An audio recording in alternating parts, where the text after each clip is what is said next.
We know we're not exactly save the world types. Okay. Most of us realize that. You feed on mortals or drive them crazy. You lose control or lose ourselves. And you take more than you can give. You live in the dark because you're bad for the world, whether you mean to or not. But as bad as you can be, the contagion is worse. You hold no illusions of being clever or powerful enough to wrangle a pandemic to work in your favor. You can't control a plague. That's a good way to get yourself and anything else you value wiped out. Welcome, everyone. We are Vorpal Tales, and we present a plethora of terrifying tales and awesome adventures for your viewing pleasures. I am Dwayne, at Maid of Kimchi, and I will be your storyteller for this tale. This evening, we present to you Season 2 of the Contagion Chronicle, No Time for Reality. Here at Vorpal Tales, we wish for you to seek us out on the internet. And don't forget to follow us here on Twitch. Check out our archives on YouTube, and make sure that you subscribe and hit that bell. Visit our webpage, vorpaltales.com, with links to all of our social media, our Discord, and our Patreon. Be sure to check out our calendar and ensure you don't miss any of your favorite shows. And if you're looking to increase your RPG and dice repertoire, check out our affiliate link on our webpage, and check out Hit Point Press, QU Empire, and Gemhammer and Sons. Also, if you feel privy to, check out our merch store where you can get stuff like this cool mug. And with both of these hats. And yeah, well, I have the old hat. But nevertheless, check it out. Our shoutouts tonight go to Astral Tabletop for the virtual gaming space that we play all of our games in. And as always, a special thanks to Onyx Path and White Wolf for the world of darkness they have built and for always having their players' backs. Much love goes to N8 Mid for the custom character sheets that you too can use if you use Astral Tabletop. And a thank you goes to Love Your Rebellion, a non-profit group that empowers marginalized groups through the arts. Be sure to check out their website, loveyourrebellion.org. As always, much love goes to our Patreons, all of you. Your dedication pleases the Elder Gods. And last but not least, thank you to all of our subscribers, our viewers, and fans. Before we jump right into it, let our denizens of the dark introduce themselves and let you know who they will be playing this evening. Hello, my name is Rachel. You can find me Stolen Fires pretty much everywhere. And today I will be playing the Zeki Promethean, Irene Mika. She is radioactive.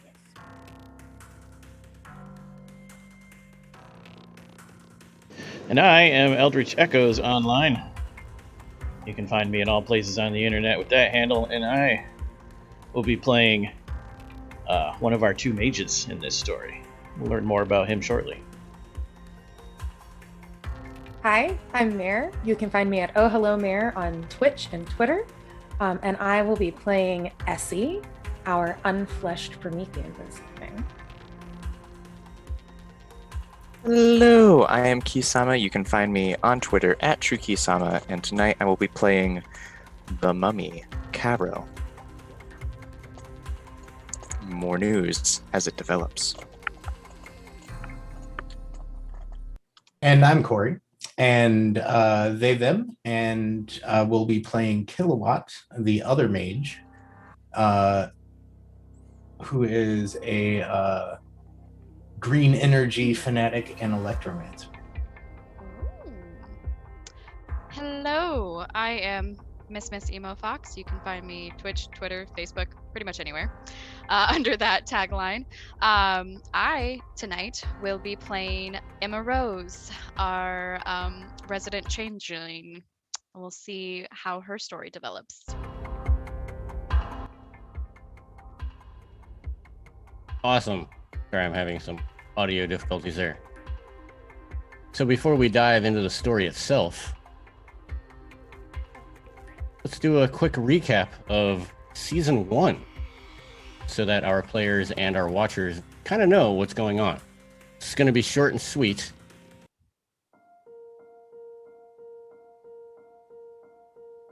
So the Contagion, Ben's reality. No one really knows what it's made up of or how it works exactly. but our last group of denizens had a nice little run-in with it. The last group, Benji, Katiana, Kellyak, Donovan, and Macintosh.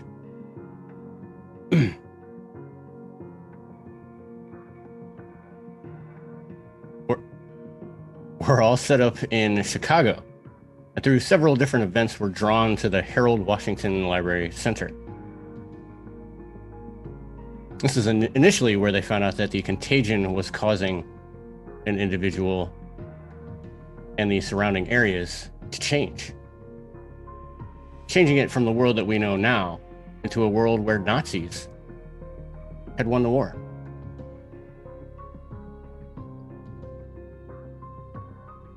Through quick investigation, they determined that the source must be a specific person, the contagion flowing out of them. All of our denizens make uneasy alliances and make their way to help this child.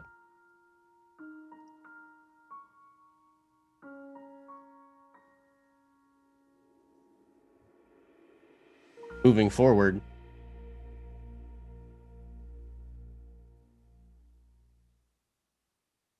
the two groups, the main groups in Chicago, Naglfar and 0 Hour, recruit each member of the team, some going to one, some going to the other.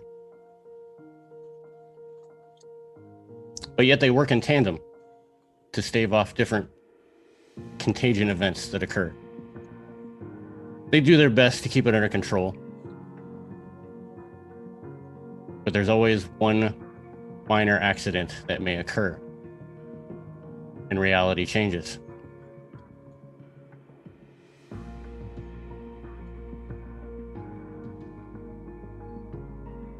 In the last couple of episodes,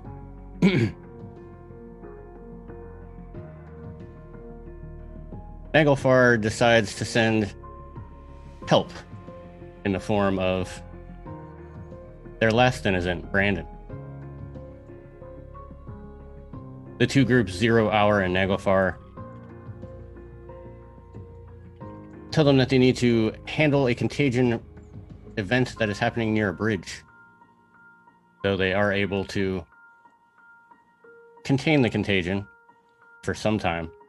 The bridge is totally destroyed.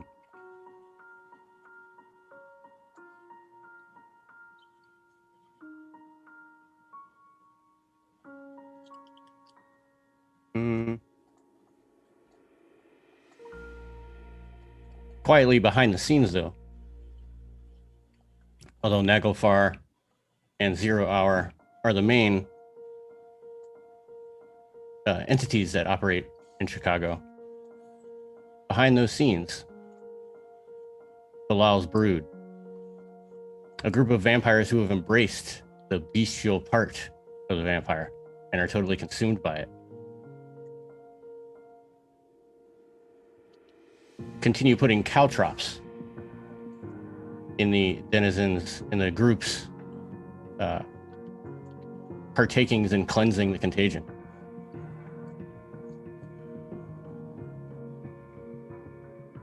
If things couldn't get any worse,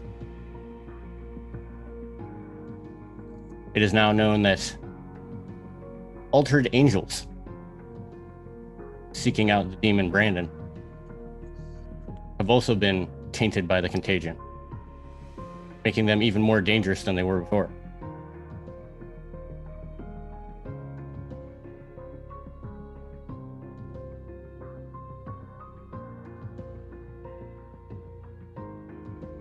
Now enter the bar.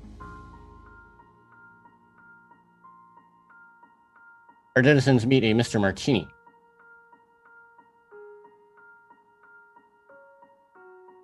The proprietor of a said Story Night bar.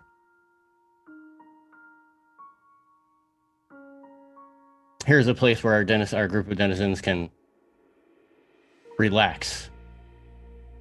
But the only way that you get drinks in this bar is by sharing a story.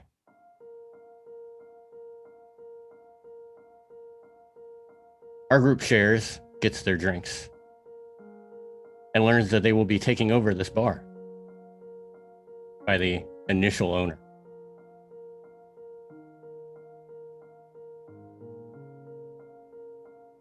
More investigation into the contagion occurs, and they learn of one name. No specifics, but just one name.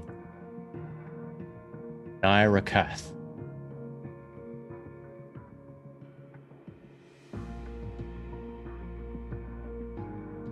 More missions ensue as our denizens continue to try to stop the contagions from spreading.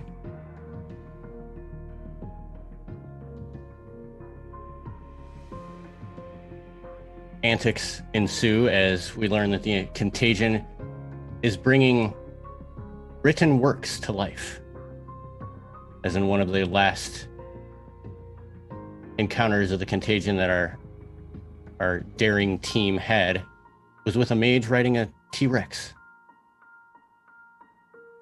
through a Walmart. I love the faces.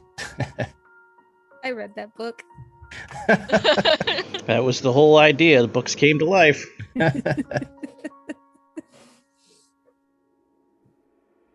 Now, with taking over the ownership of the bar now known as the Top Shelf, the group was able to create their own group away from Naglfar and Zero Hour, known as the Pythians of Dacia. Is that correct, Tyler? Dacia, it's Russian. Dacia, sorry.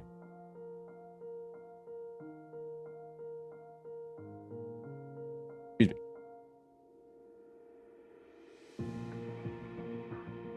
After some other comeuppance,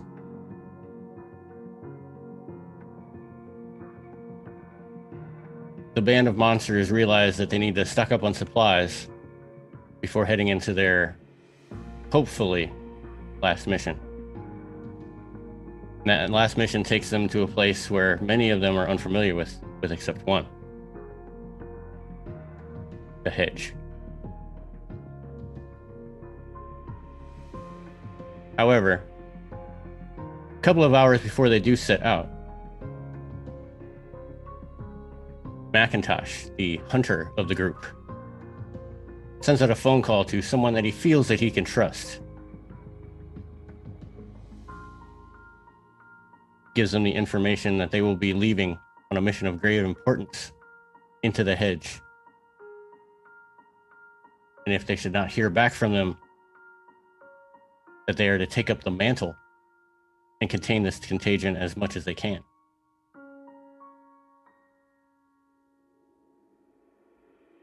And that is where season 1 ended, with the group in the hedge.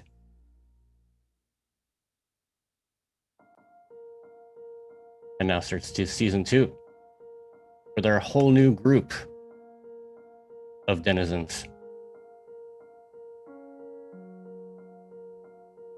So, let us start with a brief character introduction. Going straight down the line. Tell everyone what you will be playing. Maybe a little bit about who they are. Maybe some cool powers. You don't have to go totally into it. Okay, so I am playing Irene. She's a Promethean. They're pretty cool. They're like created. They're like automata or Frankenstein's monster, and I've always wanted to play one, and I'm excited because now I get to. I am playing a Zeki. So most of the Prometheans have an element that they are associated with. Earth, fire, water. I am a radiation Promethean. So this character is a World War II veteran who worked on the Manhattan Project, and at the end of the war stayed on to participate in the American nuclear program. When she developed leukemia, one of the military scientists had a cool idea to try and cure her. It didn't work. it didn't work. And so now she's like super radioactive. She does not have any memory of who she was. So the scientist who created her gave her like her service record, her birth certificate, her everything, and she's like, this means nothing to me. And so she is looking for a new identity and trying to remember how to be the person that she used to be. And oh yeah, as far as cool powers, I don't have many yet. I do have a hovel, which I'm sort of thinking of as a fallout shelter. I have some cool transmutations. I know how everyone around me is armed, just like intuitively. And I glow in the dark. Of course. Love that. And that's me. That picks me next. So this would be fun for anyone who knows anything about Mage the Awakening that's watching. So we'll get some comments on the YouTube video. When we first started crafting this game, I asked Dwayne, do you want me to do against type like in Cthulhu or go full Tyler? He said full Tyler. So here we go. Oh no, Blaine, what did you do? I know. I broke the game. We haven't even started. Anki is a mage. Anki is his shadow name, which means the void of the universe. He is a Drugaskan, which is a Mastigos after the Mastigos has fallen to the abyss. I am Nefandi in World of Darkness terms. I was a Seer of the Throne, who are the mages that serve the enemy in the first place, who fell even further to ultimate chaos. Where's my thing?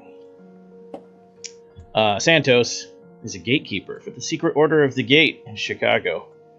Secret Order of the Gate uses the Abyss to control the Abyss, and Mage the Abyss is the huge gulf of unreality that's trying to consume all of creation. All of you poor people are trapped in a lie, an illusion. You haven't awoken to your magic except for Marf's character. But unlike Narf's character, I don't believe in freeing the world. I believe our best bet, at least I used to, was to serve the people who put us here. Because obviously they have a better vision for us than we had for ourselves, or else we wouldn't be here in the first place. But then they put me in an order whose entire purpose is to control the Abyss by manipulating it. I summoned something and made a really good deal I couldn't turn down. I took the deal. They haven't noticed I've fallen yet, though, because of the contagion. However, I will work well with all of you and won't do anything to screw any of you up, because my ultimate goal isn't completely counterintuitive to the ultimate goal of the beings that have created the contagion. I also want to rewrite the world in the image of my master, but he's not. This thing that Dwayne mentioned is not my master, so it must go. Mastigos is master of space and mind, which means I'm Professor X who can summon the most terrifying things imaginable. More than that, we'll find out as we go along. Okay. My name's Mare, and I am going to be playing Essie. So Essie actually stands for Enhanced Security and Surveillance Interface. So she is an unfleshed Promethean, meaning that unlike other Prometheans that tended to be crafted from chunks of human in many cases, she is entirely manufactured. So she is an AI that was created by a weapons and security manufacturer, ideally for corporate espionage, listening through walls, and reporting things back to whoever has loaned them out for that time being. Her model comes from 2016, as well as a couple other duplicates that look like her. But in one attempt a few months ago, as she was trying to re-upload information to the main database, it was not connecting. And upon further investigation, she finds that building was sabotaged. And so now her purpose, the thing with unfleshed Prometheans, from my understanding with it, is they have to have a purpose and they have to continue fulfilling that purpose. That is their job. That is what they were built to do. So now without that, with her being built to do it, she's living within her programming, but also finding out more about herself and learning more. So kind of giving herself something to do. But she's also trying to seek out any of the other ones like her. And her cool powers include things like she has her transmutation with metamorphosis, so she is able to change some of her appearances in order to be sneaky if she is caught around anywhere. And she also has heightened perception, including with sound, visuals, and everything around her, as well as being able to look at and process through data very quickly.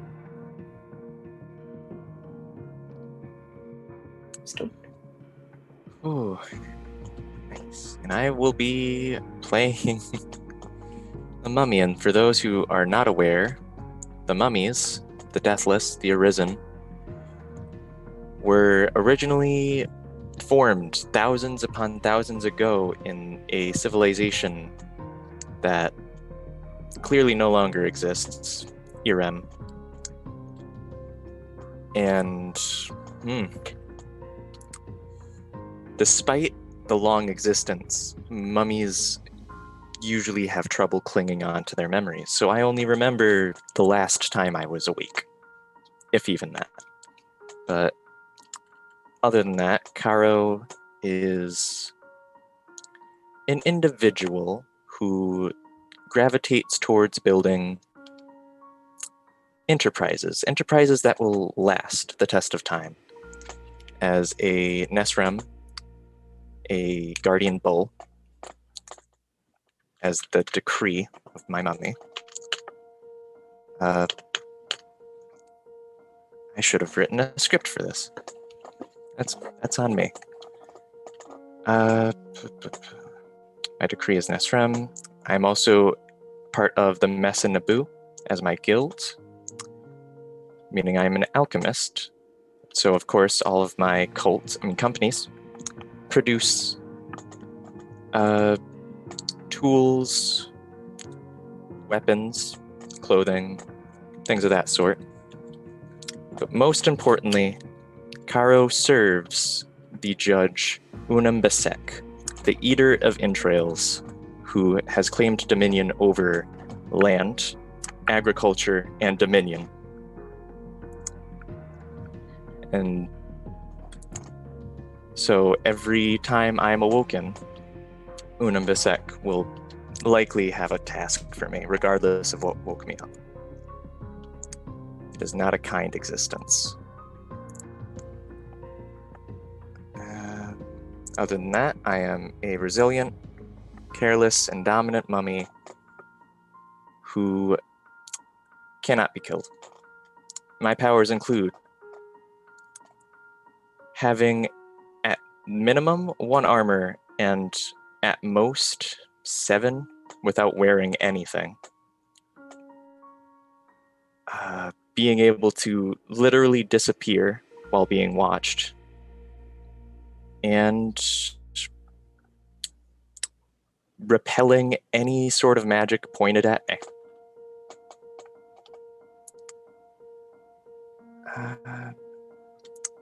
Other than that, my time is running short. I only have like a year, maybe 2 if I'm lucky, to do whatever my tasks are. And we will use that full year. Are you just going to come unraveled at the end? Fall asleep, hopefully. Sometimes I fall asleep in burning buildings, and that's not good. Ooh. Are you done? Sorry. Oh, yes. So Kilowatt, the shadow name Kilowatt, discovered the supernal physics about 7 years ago while working on an experiment in their basement. They were trying to generate some energy using a perpetual motion machine they found in the corners of a forum on the dark web. Not having many expectations, they assembled the machine and watched in awe as it spun to life, seemingly transcending the laws of physics, and their understanding soon followed. The machine was using a primal energy and channeling it into a force of motion. I see the character as kind of like a Tesla type that's out there inventing and just constantly coming up with ambitious projects, probably not finishing half of them, but their overall goal in constant desires in the world is to like minimize waste energy, because there's a lot of stupid shit people do that just wastes tons of free energy. Why are you wasting that energy? And so they probably call people who get in their way Edisons as a bad joke. And other things, I'm not super familiar with the setting, but I believe the Nimbus is kind of like when you're casting spells or like really involved in like magical or supernal things, your Nimbus starts to flare. And so for me, that kind of like glows with like that pink blue plasma of like a Tesla coil, and like it arcs out to anything grounded. And that's about it, I think. Oh, Obramos, for those that know the clans or paths, and transhumanist engineer forces in Prime. And yeah. Good. Okay. So I'm playing a changeling. Her name is Emma Rose McKenzie. Prior to being taken to Arcadia, she was an antiquities dealer. She was very savvy, very business smart. She owned her own high-rise in New York City, was very good with money, traveled the world, but she was getting up in her years for mortal sins. And along came a gentleman who swept her off her feet. That was a bad idea. It doesn't end well for her. She gets married, has a kid, and then is swept off to Arcadia, where she spends the next, she doesn't know how long, being basically his notary, forging contracts and essentially making sure that anything that he buys is actually viable in what he bought it for. Her body is covered head to toe in different scrawling languages, because every contract that she officiates is written on her body. So she soon comes back through the hedge. Soon, I say soon. It's probably not that soon. She's compelled by her daughter. She needs to find her. Like Mama Bear mode. There we go.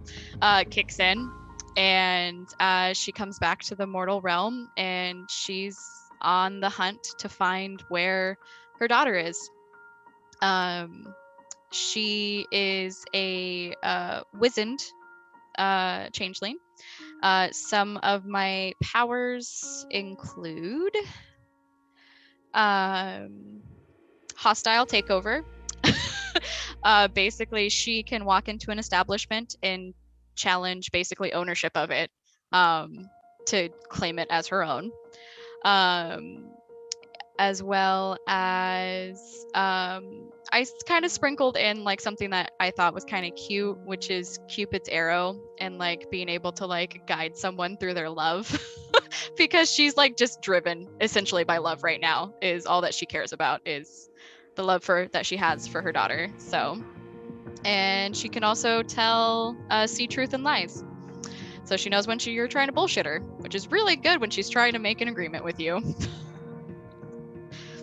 So there she is. Perfect. So, let's talk about the Contagion Chronicle itself.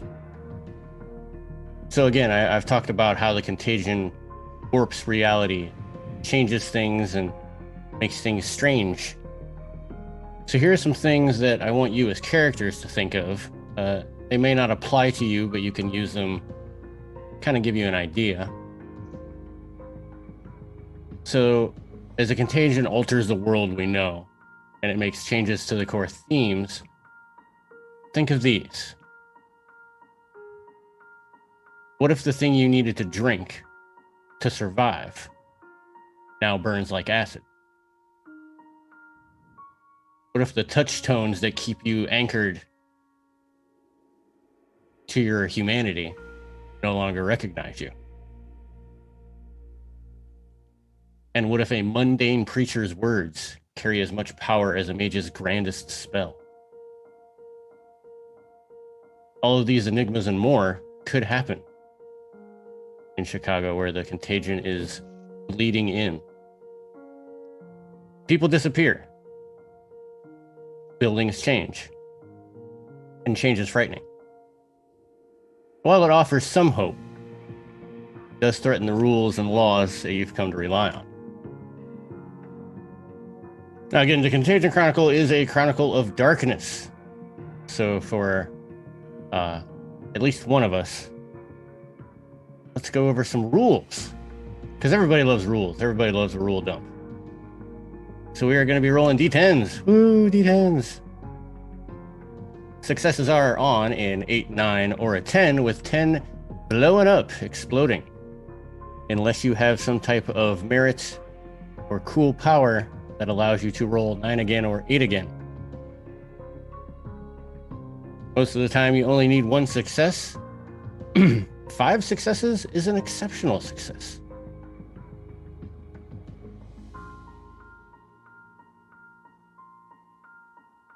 If you fail and have no successes, it is a standard failure. Your critical failures are only if you're rolling a chance die and you roll a 1 on that chance die. However, you can choose to turn a failure into a dramatic failure and be able to take a beat. Actions for most of the game are the same as any other story path game. I shouldn't need to go into any of those. I remember that you guys do have willpower. And if you wish to use willpower while you're rolling, that is a +3 to a roll.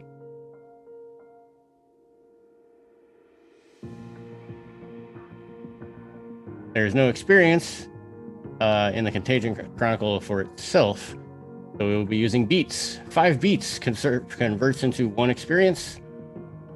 There are a number of ways that you can gain beats. Is resolving a condition, fulfilling an aspiration, which we're going to go over here very soon, suffering a dramatic failure, like I said earlier, taking lethal damage in one of the rightmost health boxes that you have, which hopefully, if I'm doing things right, should happen a lot. Oh, good. Anytime that your character risks a breaking point, and there are a couple others, but most of those shouldn't really get to.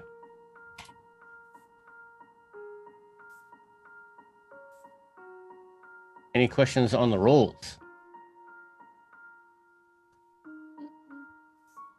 Some of you also have beats specific to your archetype, to your splat. Corey and I have that. I think he might. I'm not sure. I have a handful of splat-specific beats. Oh, do tell. Let me get the list. Okay. So, and again, aspiration, long-term.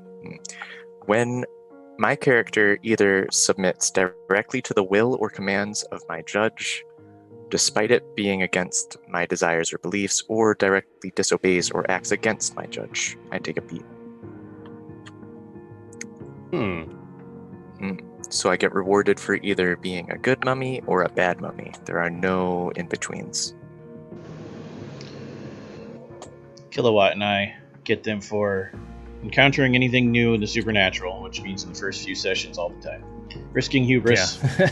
Risking hubris, which means we had to roll wisdom, or in my case, joining. Resolving conditions, especially if they're mage conditions. Learning or teaching a legacy or advancing to a new legacy attainment. Obsession beats. And turning a spell failure into a dramatic spell failure becomes an arcane beat. Also, if we enter the astral plane, there are ways to do it too, which we'll deal with if that happens.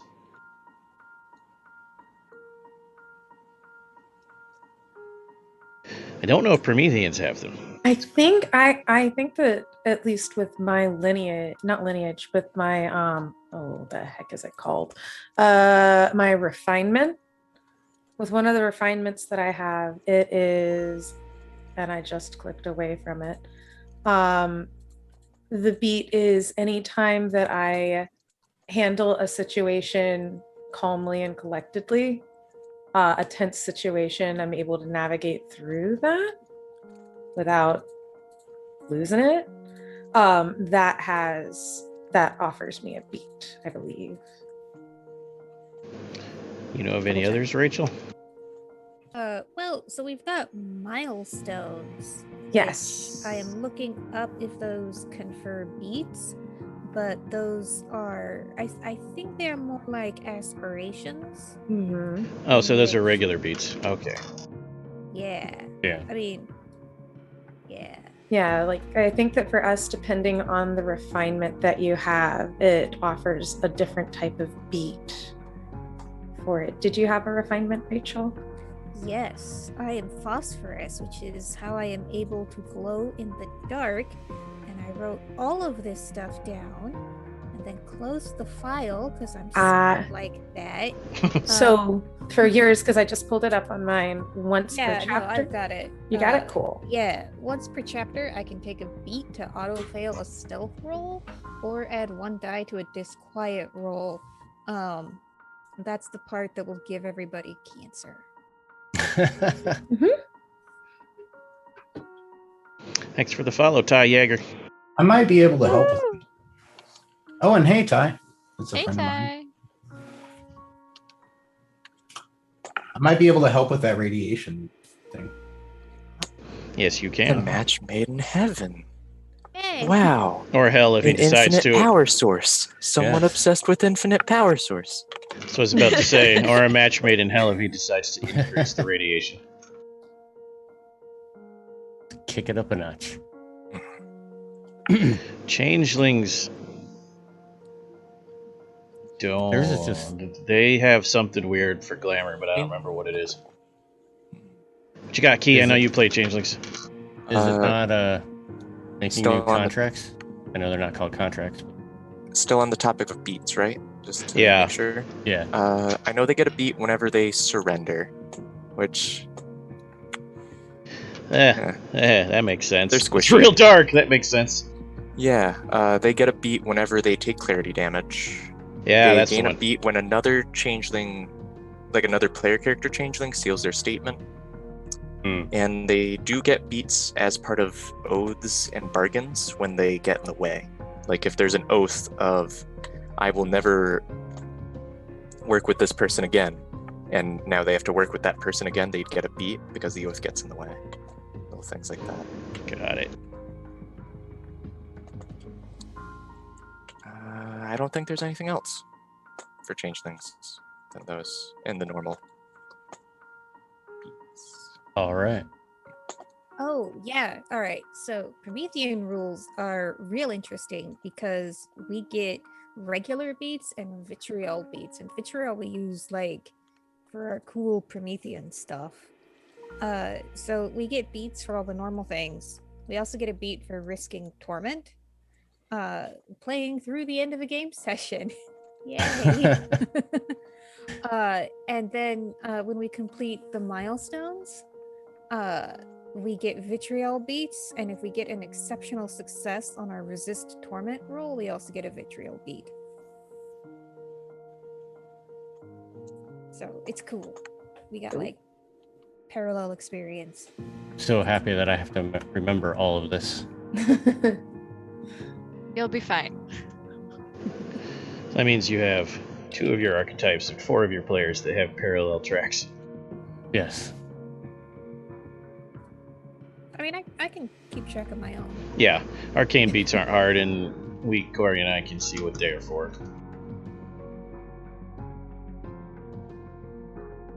Still have to remember, though. Mummies get reminisce beats for remembering things. And that's a whole list of its own. Yay! Yeah, I saw that list. Ah. Oh. Shall I? I shall not break out into the memory song from Cats. I'll be good. I'll be a good girl. I'll harmonize if you do. Yes, Key, you may read those off if you wish. Right. Yeah. So, whenever I uncover a truth about the nameless empire, take a beat. For reminisce, when your character assists a touchstone in fulfilling their virtue or vice, I get a beat. When I perform a righteous act in keeping with my decree, I get a beat. When I discover a secret from a previous or future descent, take a beat, because mummies are weird. With time, it's a whole thing. When your character completely cannibalizes a vessel, take a beat. Vessels are objects. I feel like that should be stated. No, I think Okay. it'd have been better if Yeah. you just left that how it was. I mean, some people I refer to as vessels. That's not important. When your character reaches a new minimum rating in all of my pillars, take a number of beats equal to the new minimum rating. So pillars are parts of my soul, and as I get more well-rounded with my soul, I get better at remembering. Yeah, it's something like 5 reminisce beats to a reminisce experience, and then 3 reminisce experience to go up in memory. So it's going to take a while for me to remember anything. Yay. Okay. Oh. Maybe not anything, but Pretty close. yeah. I get like an outline of what my last descent was, my last time waking up and going to sleep. And that's about it. Oh, I also take a beat if I unleash Bedlam. Involuntarily. It's a whole thing. Oops. Oops, I just made everyone go crazy. Oopsie. Quirky. Which may happen. Mm. Who knows? May. Oh, yes, it may. Mm. All right. So since we're on the topic of touchstones there for a quick moment, let us choose some touchstones. If anyone has anyone chosen touchstones? Just me? Okay. What does that mean? I'm sorry. Mages don't have Touchstone. touchstones, Narf. We are Oh, exempt. hey, I don't have to choose a. Yes. I don't think Prometheans have them either. Nope. Prometheans Oh, do not. shoot. Changelings do. Mummies do. Well, We vampires, werewolves. Vampires, Yeah. werewolves. will have to talk about Milestone. Oh, We do yeah, all have yeah. aspirations, though, so we'll be able to do that. Yes, we will go over aspirations here in a moment. I was hoping to make another player character my touchstone. Looking at the volunteer. changeling. Yeah. Yeah. Oh, You're no. familiar. It's becoming a clique again. I didn't do it last time. It was the donut. I promise. It was It was the Continuing relationship. That's the new merch. It was the donut. The donut made me do Donut it. made me do Was it. that a Marge's Barge donut? Oh, It wasn't my Marge's Barge donut. Yeah. You mean other donuts exist? Only in Contagion. Crispy I'm- Kreme. I'm in Boston, so you know Oh, you've Okay. got the best donuts. you can't go 2 feet without a Dunkin'. Krispy Kreme, North Carolina. Go on and raise up. All right. So for your touchstones, your friendly one is going to be each other, I suppose. Is that how you're going to do it? Well, I originally had. I think. You can have more than My- one. Okay, because I'm like, I can had have my many. daughter as my touchstone. But yeah, I'll also have Sir Mummy. You can actually have Are one touchstones for. both away? It doesn't have to be, but you can have a Okay. lot. You can have one for almost every point of your morality. Yeah, so like if you want an enemy, or oh, who did I have for mine? I just had a friend, I had a girlfriend, and then I had my high school teacher. Yeah, One of my touchstones for somebody who had taught me something. and then later on you had the Antichrist. Yes, and then I had the Antichrist. So Tell us about that. That's I your mean, he touchstone can't could be anything. spoil it too much, Rachel, because it might come up in the story. Ooh, ha ha. All right. Well, think on your touchstones. Your touchstones may change as the story goes along. You can add and or subtract, and they may subtract on their own. I will let Emma know that even though you have your daughter as your touchstone, you've been gone for a long time, and solidifying that relationship is going to be difficult. I traumatized myself already. However, aspirations.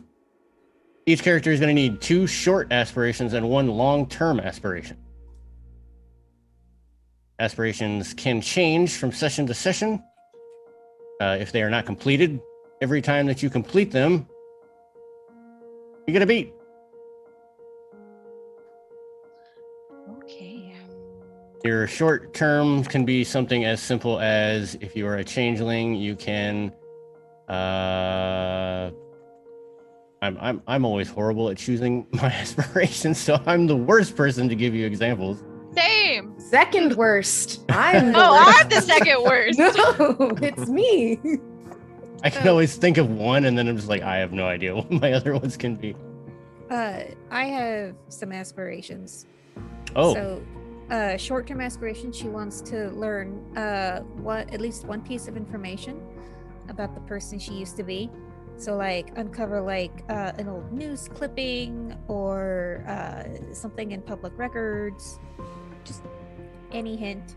And then she wants to be able to be of service to another person in some manner. Long term, she wants to take the next step on her alchemical pilgrimage. all right. Okay. Going in order, yes? Sure. Okay.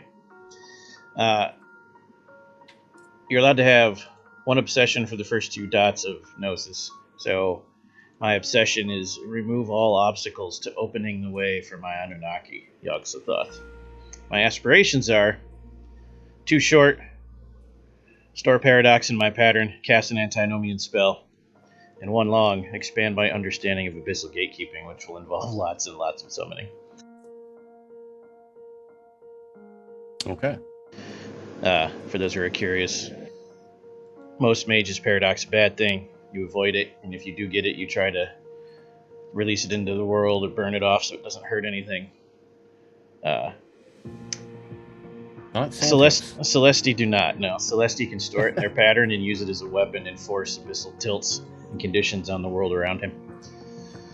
And then antinomian means I corrupt the spell with the abyss, which makes it create more paradox that I can then thus put in my pattern. Uses more weapons. Dwayne, what have you done? I have made it so that I don't have to think of so many contagion reality bends. I can just have Tyler create them as he goes along and then just work with those. I mean, it works, but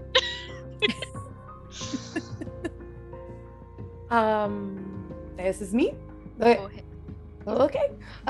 So as far as I feel like it's easier for her longer term aspiration for that to be reunited with any of the others from her kind, right? Being reunited with just kind of like getting connected, because her entire purpose has been to have that connection and to be able to pass data back and forth between a known source, and she can't get that. I mean, there is free Wi-Fi at Starbucks, but I don't know. It's if I not the trust same. that.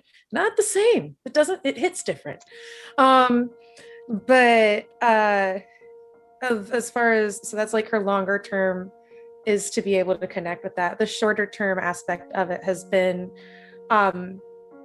really trying to kind of, she's been in this process of like giving herself missions to really understand and process what she's learning better, as opposed to just being a vessel to pass it on to someone else, but really kind of translating humanity as she's now approaching it. Okay. So I jotted down a couple of aspirations on the spot, mostly because I'm not entirely sure how long it's been since I woke up, because that might influence things. Like if it's the same day, eat an ice cream is an aspiration of mine. I would like to eat ice cream while I still have the taste buds of the gods flowing through my mouth. That came out weird. Anywho, second short-term aspiration, protect my touchstone from harm. And as a long-term, create the perfect weapon. Mayor's like, I pick can me. help with me. that. I'll fight you. Use me. I will be your vessel. Now, but I must create it. now that you've said the whole ice cream thing, now I just want to put pet a kitten and feel joy as one of my Feel aspirations. joy from kittens. Pet a kitten and If don't you can crush ever it. not think of a short aspiration, punching Nazi is always the go-to one for most of our games. I am a World War II vet, There you go. and we all know Illinois Nazis are the worst Nazis. I'm from Illinois, so I can attest to this. Obsessions. My obsession is dismantling the control of power. That could be, either energy or access to the truth, or you can see that in many different ways when energy counts as both, mana and watts. Long-term aspiration is minimizing waste energy. I'd like to find some way to, have a greener world. Not that the world gets much greener when the contagion is flowing. And short-term aspiration of take some power back. I went with music themed aspirations for my shorts. And the other one, I don't know how I'm going to pull it off. Perhaps Tyler's character will help me, but I want to ride the lightning. We can make that happen. Saddle? I mean, I can also help turn the world green. I just have Yeah, one. it's just a different, It's like neon green. it's a different kind of green. Different kind of green. nonetheless. I'm just saying. One question for you. Does my cult count as the man, the thing that you're trying to defeat? The man. Are they standing in the way of free energy or I mean, Free energy, yes. Accessible energy, no. No. All right. We'll see. My turn. Yes. Oh. So, do we need a long-term goal too? Yes. 2 short, 1 long. My brain. Green hurdy. So long-term is going to be, I guess, locating her daughter wherever she may be.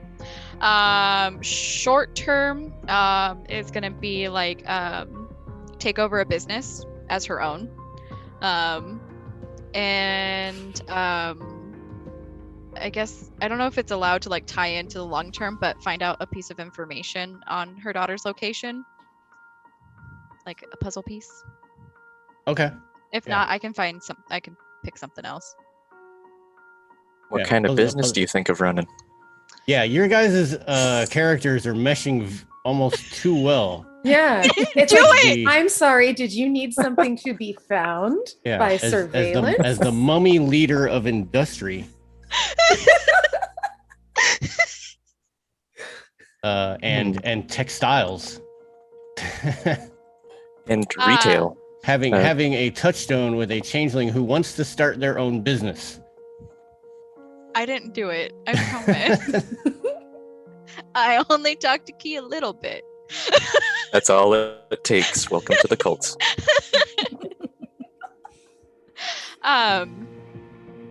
What was your question? Does your cult let us wear cool hats? Right. Coolest. Sold. Did you ask what type of business? I think that was the question. Hmm. Oh, Type of business. she's not sure if she wants to jump back into antiquities right away, but she does know a lot about real estate. Come talk to me later. Yeah, I know. It's Okay. a problem. As soon as I wake up, come talk to me. As soon as you know what? Make an appointment with my Hierophant secretary. Make an appointment with my secretary for when I wake up. Our people will talk to your people. Yeah. No, he wakes up because he smells a business arrangement. Business time. All right, with aspirations out of the way, let's get into this game. Should Mare and I go over our milestones? Oh yeah, my mistake. I am sorry. Yeah, so the book gives us a list of 5 questions that we have to answer, and then we are supposed to work with you to come up with minor and major milestones. Hmm. Yeah, and so I found where I wrote it down. I've got the questions. I was just like, does that face mean Mare didn't answer the questions? No, they both answered the questions, I do believe. About that. About that.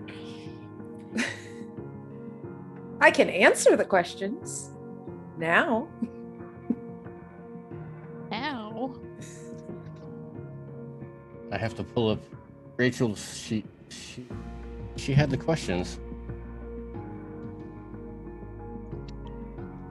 There's a Google Doc. Would you like the link again?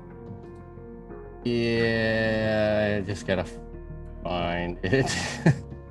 Oh, there it is. I have them. Yes. So let's start with Rachel. You know, order is normal. Okay, so with Comedian, we're trying to become like a real boy, a real person, human being.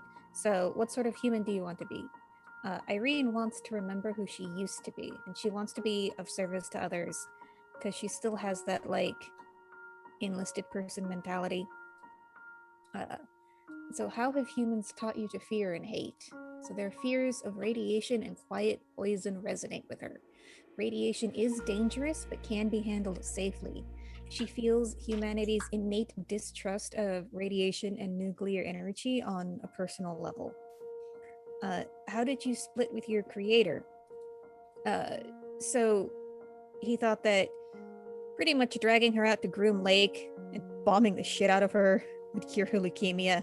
That didn't work. That is how she lost her memory. And so he kept working with her to try and remind her who she used to be. And within Promethean, there's always this innate distrust that builds between creator and creation. And so the split happened when he declared the experiment a failure and ordered her destroyed. They just buried her in the desert like toxic waste. She still feels that personally. What keeps you on the pilgrimage? Her quest to remember who she was. What would you give up to become human? She would give up everything. Fair. Okay. I have those questions here too. I just didn't write them down, but I can answer them. So what sort of human do you want to be? Someone who is able to understand others. So just kind of being able to look around at the world and be able to understand other humans as they come across them. How have humans taught you to fear and hate? Well, she's heard her job was literally to hear all of the terrible things that people did and then use that against one another. So the ability for them to use that against one another is kind of terrifying. How did you split with your creator? It was just the connection got lost. The complete connection got lost, and she does not know what happened. She just knows that she came back to the headquarters in shambles and wants to understand what, and she's trying to clue some of it together. So it was not a bad breaking, it was just a mysterious breaking with the creator. What keeps you on your pilgrimage? That wanting to understand, that not being okay with having those questions lingering unanswered. And what would you give up to be human? I think that it's interesting with the Unfleshed is that it's almost trying to focus on whether or not she could, like what would she be, what is she able to give up in order to become human? So a lot of her with that is trying, it's one of those she'll know it when she sees it moments. Yeah, because you are the most unhuman of the Prometheans, Right. pretty much. Exactly. So everything with an Unfleshed is that they were created to be a tool in that, and they had that one directed purpose. And it's actually stressful to her or it when they are not fulfilling that purpose, which is why she's still continually trying to store any data that she's finding in the world out of that was the one purpose she had. Okay. Legion, everyone. Legion. So for Rachel, Irene, I should say, I believe your major milestone would be obviously remembering who you were, regaining your identity. Guess would probably be the easiest. Okay. Your minor milestone may be something to the effect of could be one of twofold, and it could tie into to Corey's character as well. Showing radiation as a viable energy source, or reducing the scare. If you want to do it on a much larger scale. This is taking place during present times, so nuclear weapons are still threats. It's a bit out there, but it could lie in there somewhere about how you wish to somehow some type of disarmament, making the world safe, somewhere along those lines. Probably making nuclear energy more understandable and more available, safer, would probably be your minor. Neat. And now, would you like to be called Essie or ESSI? Essie is probably, for her blending in, is what she would go by, but she knows what she is. So for your major milestone,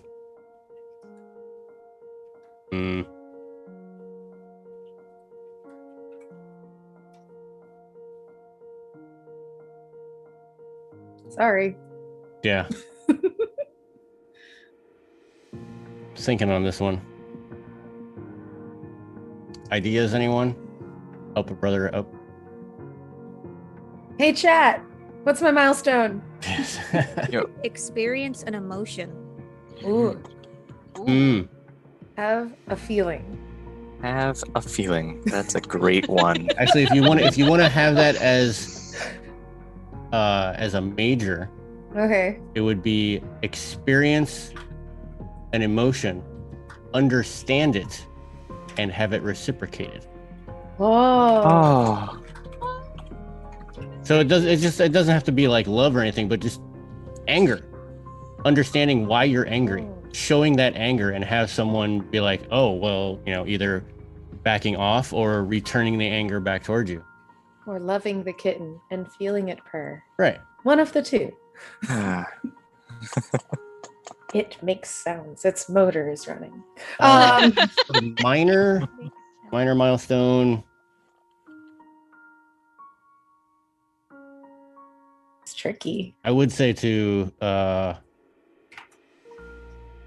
actually, you know what? Minor milestone. Let's swap them. Okay. Major milestone. Mm-hmm. Find your creator. Mm-hmm. All right. That Straight, works. simple. I mean, because you already have your aspiration of wanting to rejoin some of your The others of your me. fellow maid. Yeah. But even if you did find them, they're not going to know. It is not their duty to know where your creator is or who your creator even is by And name. in our case too, what happened, right? So Right. with the contagion as it's going on, is it connected or is it not? Like how it goes with that. And then swap your minor to the feelings. To the feelings. Got it. Yeah. I feel finding out who your creator is probably going to be more of a long-term kind of thing. Absolutely. You might be able to, with your newfound friends, you'll start experimenting and diving into what are feelings and why are feelings. Why do you feel? Why do feelings? How is feeling? How do you feel? When is feel? Where? Make sure Where that you is use the feel? 5 W's when understanding your feels. Exactly. Who is feel? Where is feel? Who is Why is feel? feel? When is feel? How much is feel? How much is feels? Everyone asks what is feelings, but no one asks how is feelings. That Swear to God, Key. we close the book on this one. So I think that is everything as far as aspirations, milestones, and mage's weird stuff. Nope. One more. No? Just for me. This is your fault.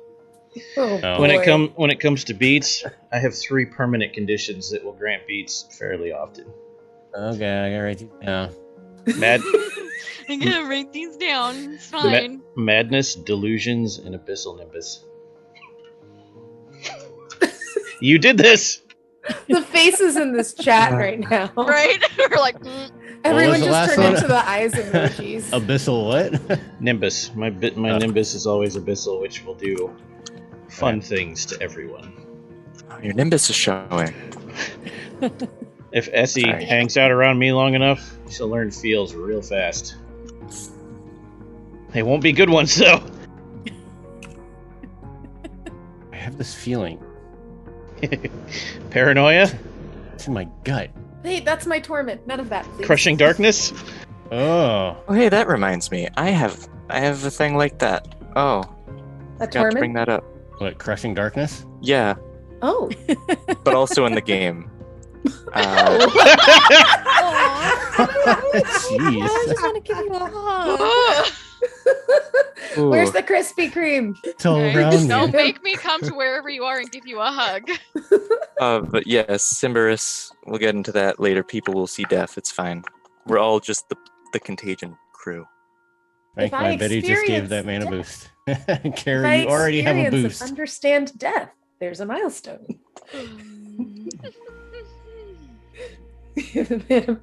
I wonder how long this character is gonna last. All right. Well, So now that we have who you are, where you came from, the reason is why you're here. Caro, the last time that you had gone to sleep, where were you? Ooh. Is this Where was the fun? last place that you had gone to sleep? Ah. The last place. Let me check my document, because I actually wrote this down. Shocking. So All it's right. not behind it, Denny's, because you It would have known is. that already. I would have known. All right. So Karo would have fallen asleep or returned to slumber in their tomb back in 1935 in the third level basement of Karo Co.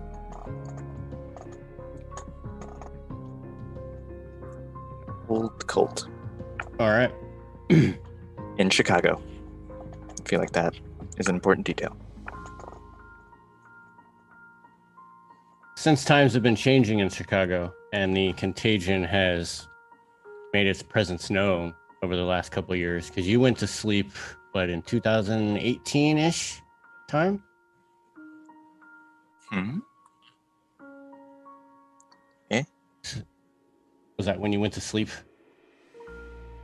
Because the last time you were awake, I read on your document, was 2016. Oh, like the most recent time. It's weird. Yeah, okay, so Mummy. The timeline for the rest of the world and a mummy's Oh. memory are just completely fucked. Okay. There's just completely different. Yeah. So what I When have was in the my last time you went to sleep? Yes. yes, Got it. That's I okay. am always The last time asleep he and always remembers awake. going The to last time I sleep? remember going to sleep Totally would be different things. 1935. The last time I would have gone to sleep would have been 2015. 2015. Okay. Do I remember 2015? No. Oh no. Does anyone? No. Yeah. I don't at all. That's where the great darkness came from. So between the last time that you actually went to sleep, may not be the one that you remember. With the contagion growing in Chicago, your cult thought it best to move you and your chamber, we will call it. Sarcophagus is too gauche. My whole ass tomb. Yeah. They better have. Sure. Swear to God. I swear to judge. They moved it to a place that they thought it would be most secure and safe from outside influence. And they had moved you to the Chicago Natural History Museum.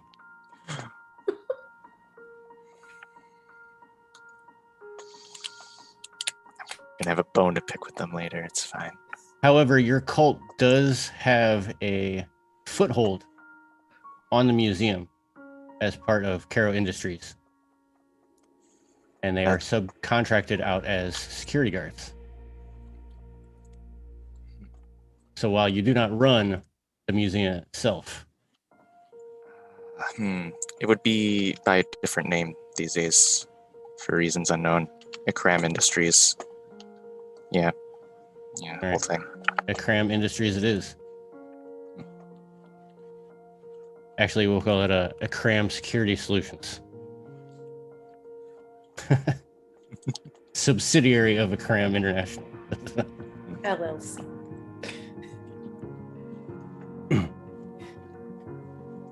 Essie.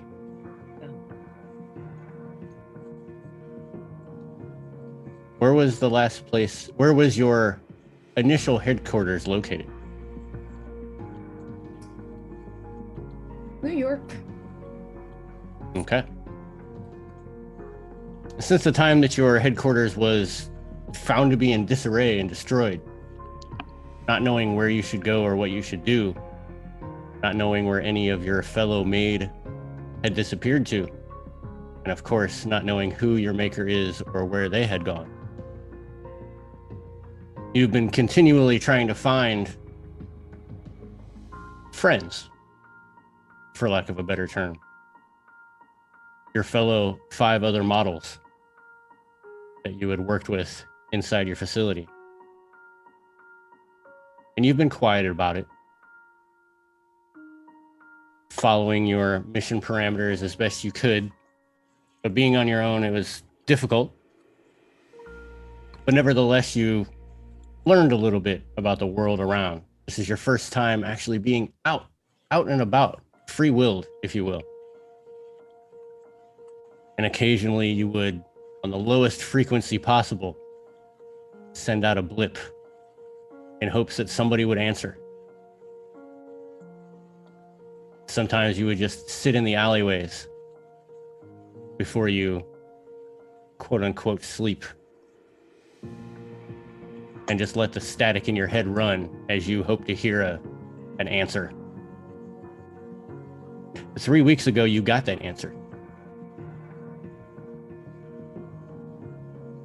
The most faintest of signals, but changed from the hive mind that you remember.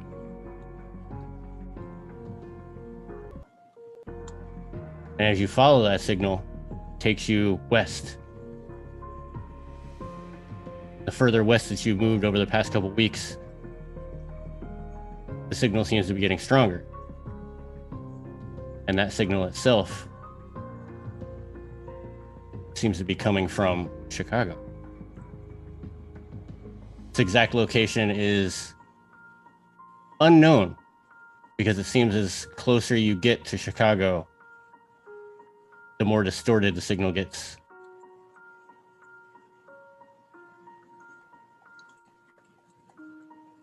Santos. You've already been in Chicago. And you have a decent understanding of what has been going on over the past year. Maybe more. And while the actions of other groups of individuals has never really meshed with your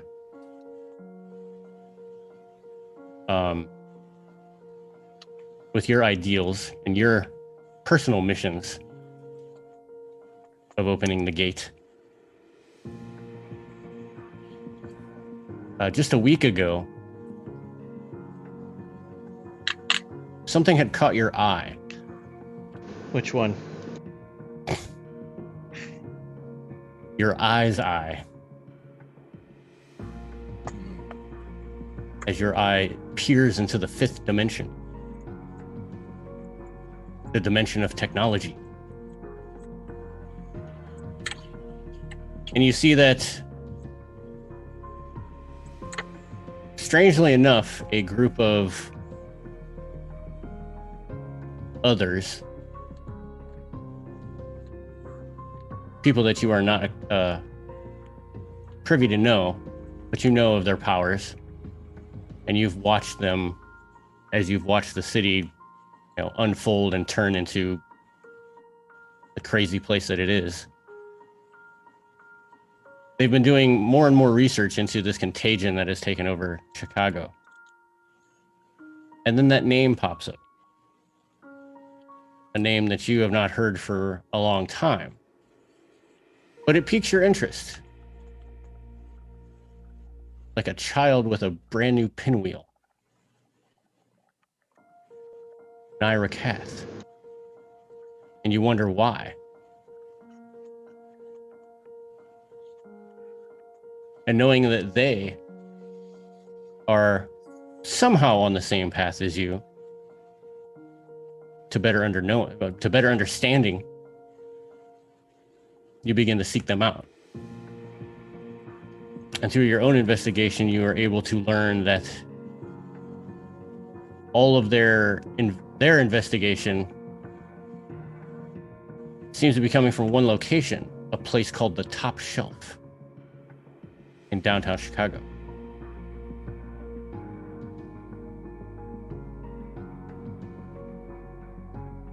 Emma Rose.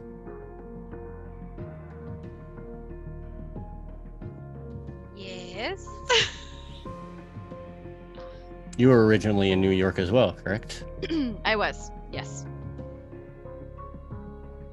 Represent? Whoop, whoop. Anyway.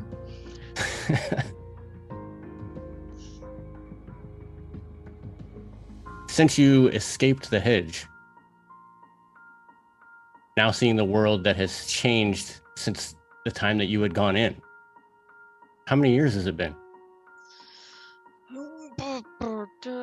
That's an excellent question, sir. Let's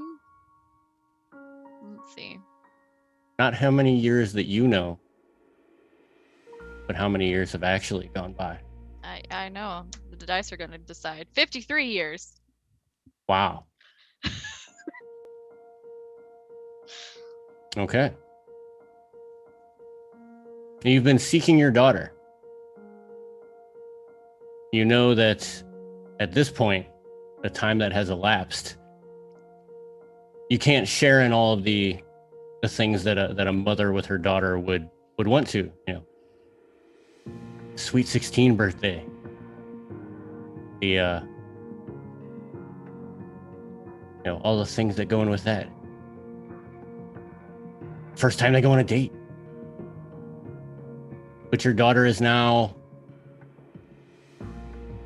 well into her 40s, I imagine. Yeah. Yeah? Somewhere. Yeah, that sounds about right. But nevertheless, you still want to reconnect. And no matter how much searching that you have done, you just can't get any type of fix in New York.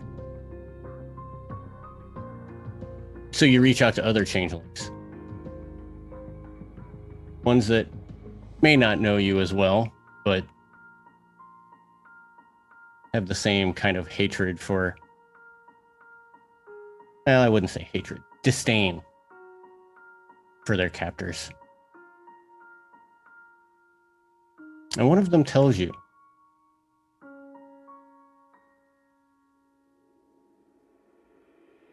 that not long after you had come out of the hedge, left Arcadia, someone came looking for you. Another changeling.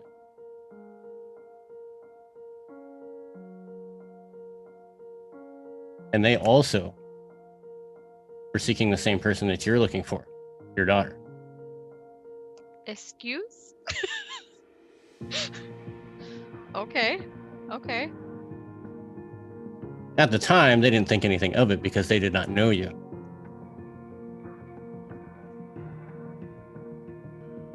And they had found out the information, passed it on to this unknown changeling, because the changeling paid well. God. And as you know, changelings don't always trade information in money. Yeah. Trade it in secrets and in contracts. And this was one that was too good to give up. Mm, But they share your grief and are willing to share the same information that they had shared with this other. Whether it was by the hand of another changeling like this one that had gotten this information, or by someone else just looking to make your life a living hell, or just through the fates, who knows? About 5 years ago, your daughter's husband had died in a car accident in New York. And in the following year, she had moved. It was very abrupt. She didn't sell her house. She didn't bring her dogs. She did, however, take her daughter. I'm a grandma. And their last location is known to be somewhere in Chicago. Thus, you have made that trek. And it's taking you some time to get the cash available, make the right contacts to cover your trail out of New York and into Chicago. Mm-hmm. And you have just arrived in Chicago 2 days ago.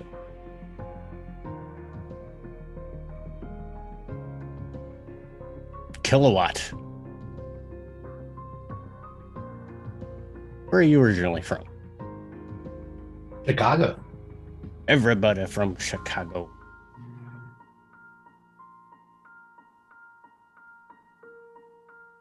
So in the past couple weeks, again, like Santos, you've seen how the destruction of the Contagion has grown.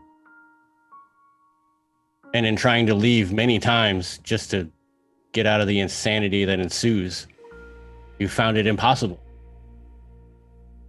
Just cannot get out of Chicago.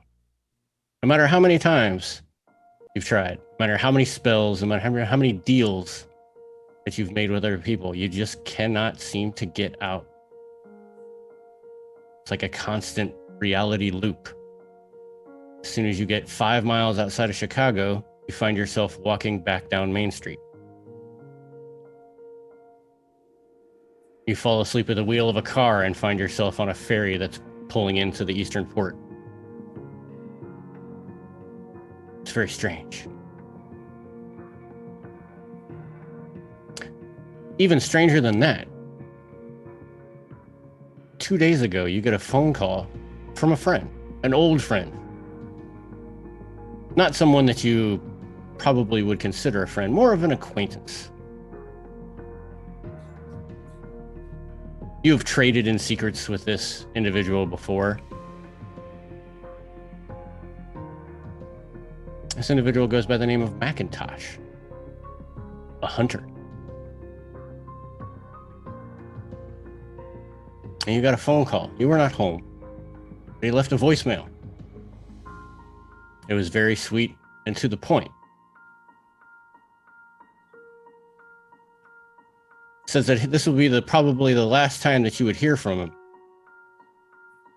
as he's heading into a place that frightens him. A place called the Hedge. Doesn't know if he'll ever return. So he leaves everything that he has to you, which isn't much. But of all the people that he's worked with in the past, he can call you a good working buddy.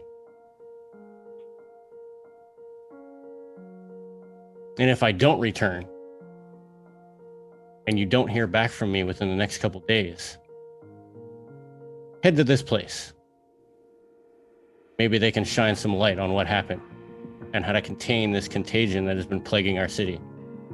And he gives you the address of the top shelf.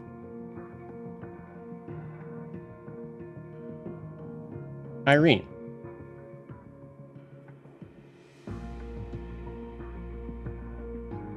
Chicago pile number 1. Your sanctuary within Chicago. You love to sit there and contemplate humanity, basking in the low radiant glow that still emanates like a warm beach in a basement. But it still makes you happy. You compile notes about all of the things that you've learned about Irene proper.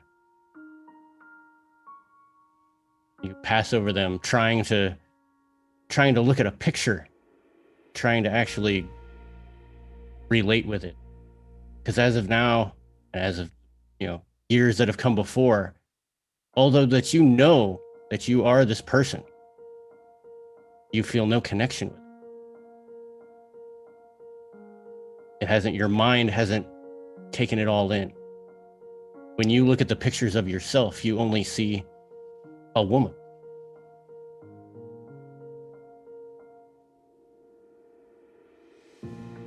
You've not yet come to the term, your brain cannot put it all together. Nevertheless, you've been continually searching for yourself. But something's changed over the past month. That warm glow in your little bunker that had given you quote unquote joy for the past couple of years has started to go dark. It's not as warm anymore. In fact, it's cold. And for that splittest of second, your mind almost implodes on itself, as for probably the first time in your remembered existence, you might have just felt fear. Because if something that can snuff out the radiance that is you and what you enjoy can shut down the radiance of pile number 1, this is something very dangerous indeed. So you start looking into it. Although it has never really come to your mind or you've even cared about it, you learn more and more about this contagion. And at first you think, contagion, it's some type of disease that must help humanity. But then you learn that it's not really a disease at all. A disease, yes, but not a disease of man, a disease of reality.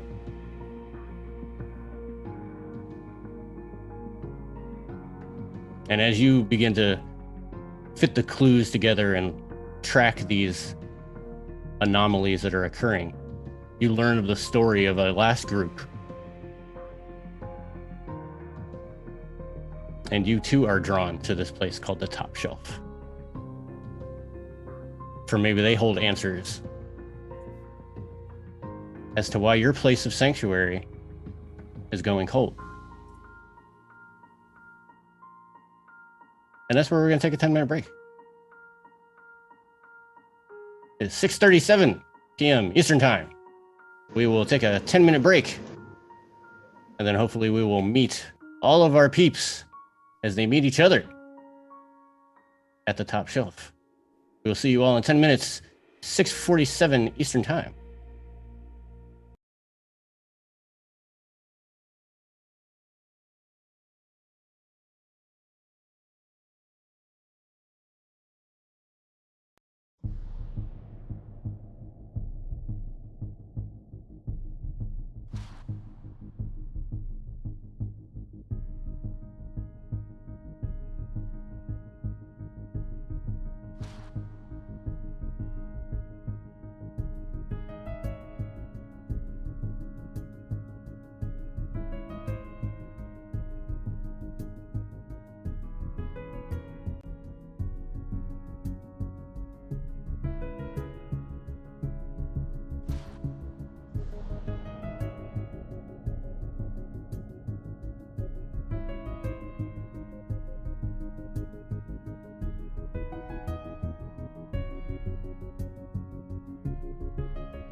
And we are back with our Season 2, Episode 1, Contagion Chronicle, No Time for Reality.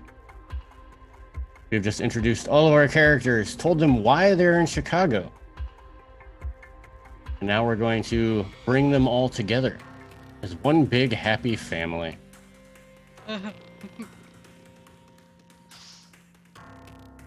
It's one We are word going- for it. Yes, happy family. A mishmash. It's 2 words for it, neither of which are correct or in order. What are some good synonyms for dysfunctional? And co-op Messed up. messed up that. This family. Sad. Family. So, of those, Kilowatt, Santos, and Irene, who would be the first one to get to the top shelf? Or actually, no. Yeah. We need more context. Hmm. Did we all leave our houses at the same time? Is there cross traffic? Is this one of those if train A leaves and train B leaves, we get their first scenarios? How long does it take? Is I there think a Kilowatt would be highly motivated to get to wherever the hunter told them to go. Here's the first awesome thing about me. I'm always exactly where I need to be, exactly when I need to be there. So you tell me. It's literally one of my roads. It's called a red light, green light. All right, you are not there yet. Then. Okay.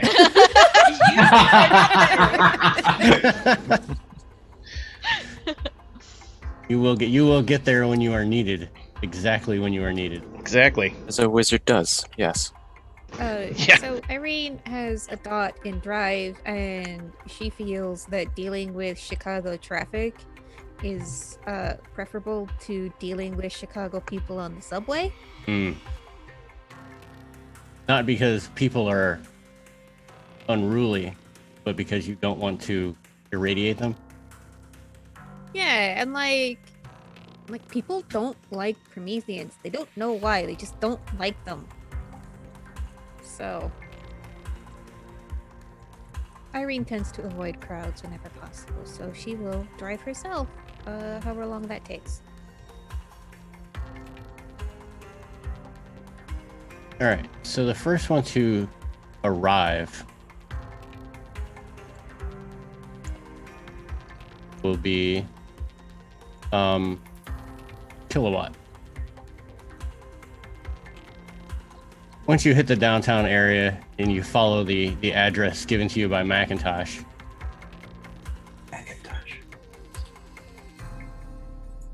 you make your way to a nice little a nice little looking bar.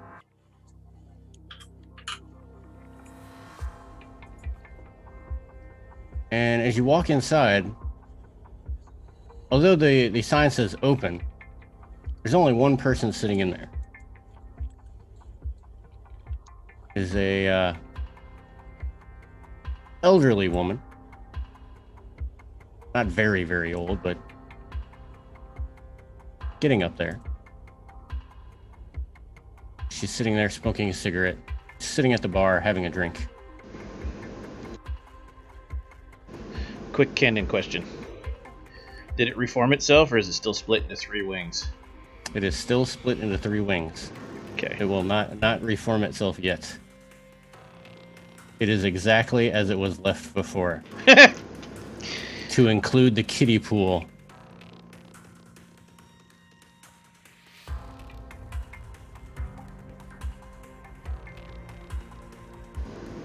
Listen, as you enter, she sees you walk in. She says nothing, merely nods.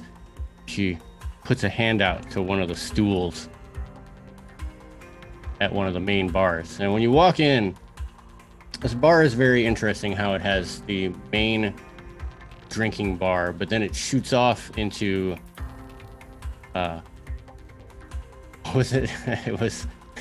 was the So electro. yeah, when you walk in, I'm gonna help you out with this one. There's a rotunda. There's glass doors to your left, glass doors to your right, and glass doors in front of you. You would know you need to go to the one in front of you. This looks like a dive bar. The one on the left is a honky tonk, and the one on the right is a techno rave club. And like they're full sized on the inside, like the TARDIS. You can hear the music playing in both of the side clubs, but you don't see anybody in there as you're walking through the rotunda. Make my way to the dive bar. That seems like Macintosh's kind of place. Right? Yeah, so, yeah. Macintosh, what was I coming here for exactly again? I forgot the already. So Macintosh had left you a message saying that of all the people that he'd worked with, that he trusts that you will continue the work that he had done already in helping to contain the contagion. And that if he didn't get back to you, or if something bad had happened to him, that you should come to this address. And that was pretty much the end of it. It was very open. All right. I'll pull up a stool and ask if she's seen Macintosh. And as soon as you mention the name Macintosh, she puts out her cigarette. As she speaks, she has a very thick Cajun accent, which I'm not going to attempt. Keep that in your mind. She gets up and she walks around to behind the bar. She looks you up and down, not saying anything. She goes, "Well, it's about time. I was wondering if they were going to send anybody. I'd just given them this place. Then they go off on some cockamamie mission. I'd hoped they'd be back by now, but obviously not. I guess you're going to be taking over then."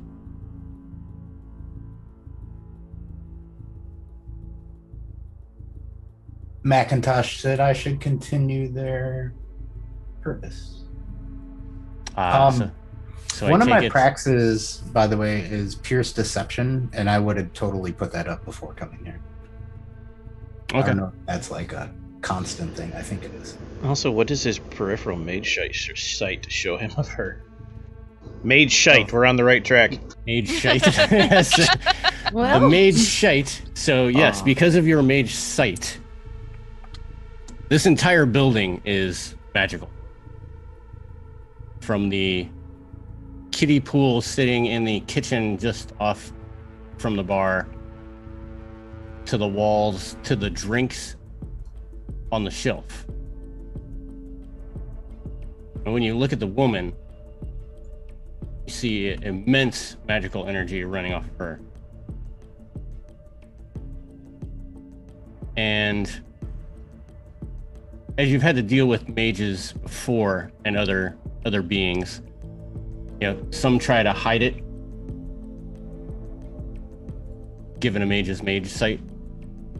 She does not. She is letting it flow, more powerful than anything you've seen. She's proud of it. Damn it, Rachel. I have another question too. What does she see when she looks Kilowatt up and down? Is Kilowatt they or he? They. Okay. What does she see when she looks them up and down? A short, like, nondescript person, but if their nimbus is flaring, I'd probably let mine show, which would, you know, give me a faint, like, electrical plasma glow that's kind of like reaching out to anything grounded, probably the bar stool, you know, shooting off those little sparks like a...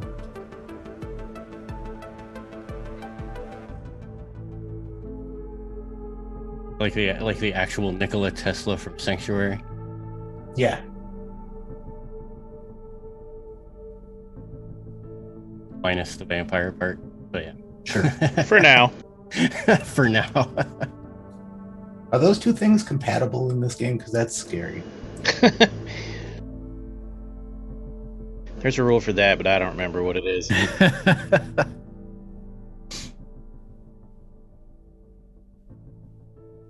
So what exactly did Macintosh tell you, dear?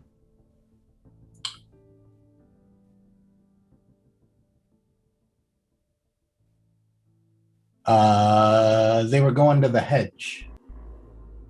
Hmm. They weren't sure they'd make it back. They said if I didn't hear from them to check in here. An astute assumption.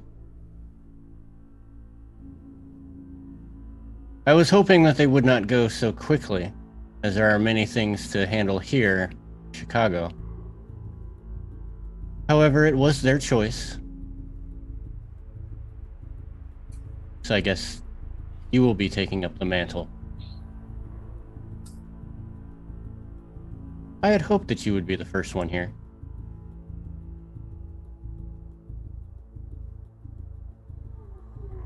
You seem to be the one in most control out of all of those who will be arriving.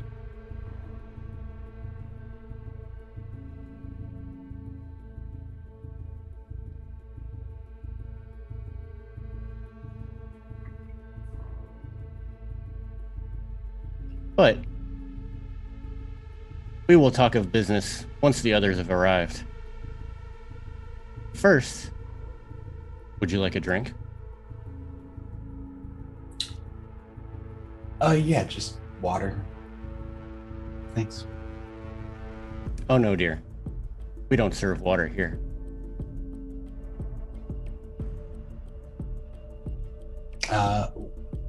She looks you up and down.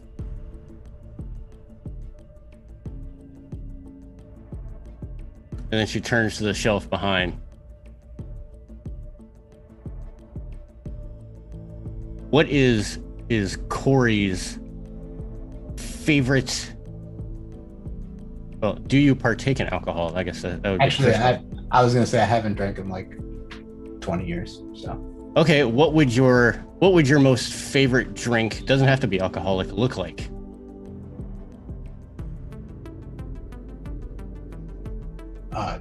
yeah. Make something up. I'm lost. I'm sorry. So she looks at the shelves. She says, yes. Yeah, that'll be it. She goes and grabs a purplish bottle off of one of the top shelves. Pours it into a shaker, adds some ice. A couple of other little accoutrements. Yeah, probably. Cannabis. Oh.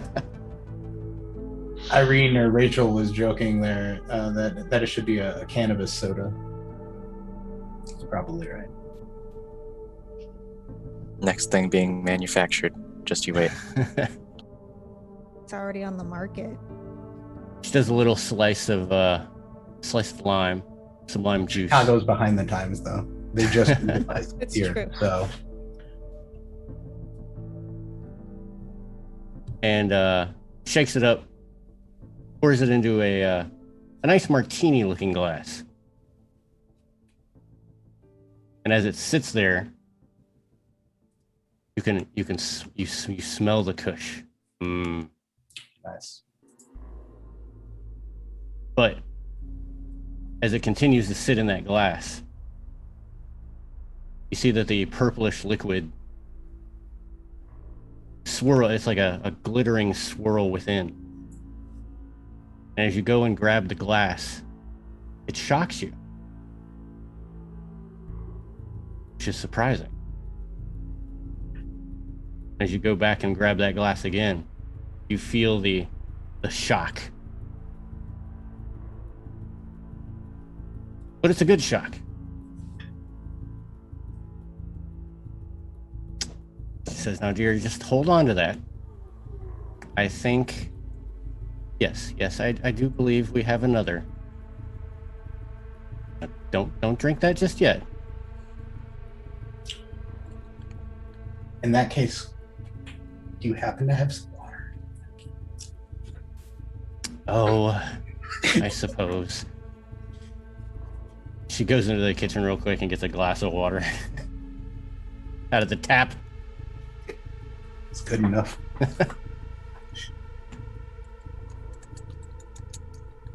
I wasn't thirsty until you mentioned it. It's your fault. Now, Emma, once you arrived in Chicago, your trail kind of went cold. You didn't know who to look to. But one of the names that your contact in New York had given you was, if you did get lost, to go look up a Mr. Martini at the top shelf. Given that your leads have gone dry, you make your way here. You see the same rotunda multi-club dive bar that Kilowatt had seen.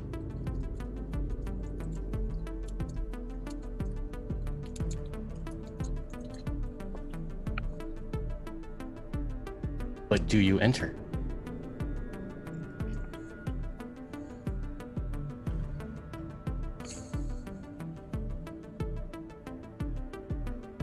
And Emma sits. I don't think she's adjusted to her character's name yet. I didn't. Oh. I heard that at the end. I was just like, ah, shit. He just said my name and I was not paying attention whatsoever. I'm so sorry. Savannah's leads have run dry. I'm so sorry. Fast forward, you're given the name Mr. Martini and the top shelf. Got it. So you make your way there to see if you can find any more leads on your daughter's location. Got it. You see the same club that Kilowatt had seen, and now you're standing in the rotunda. Okay. She's definitely not going to the honky tonk. Not going to the rave club, so she will go to the dive bar. And as soon as you open the door and walk in, Kilowatt, you see the woman look at her watch and she says, "Right on time." She immediately turns around, looks at the shelf. What would Savannah's favorite drink look like? A Moscow Mule. Fair All enough. the way. It's a good drink. Frosty copper mug and all. Mm-hmm. So she makes that up. Before you even get anywhere past the door, as it's just closing behind you, she places it on the bar. Says, "It's already ready for you. Come, have a seat." I don't normally accept drinks, but thank you. And she'll come sit at the bar and look over the mug.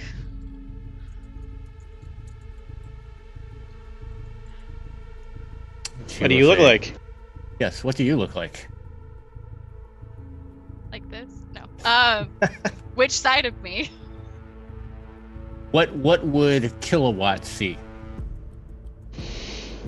So peripheral mage sight. Actually, yeah. Mage sight would. Well, no, peripheral mage sight filters through his arcanum. He would see energy signatures in prime. He would have to activate actual mage sight to see the true face. Right. Which you could do, not he, they, which you could do Kilowatt, but without, it's reflexive if you're using your primary arcanum.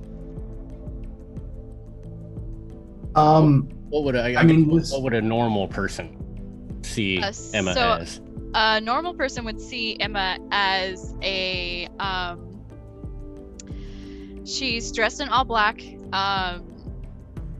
pencil skirt, long red hair, bangs.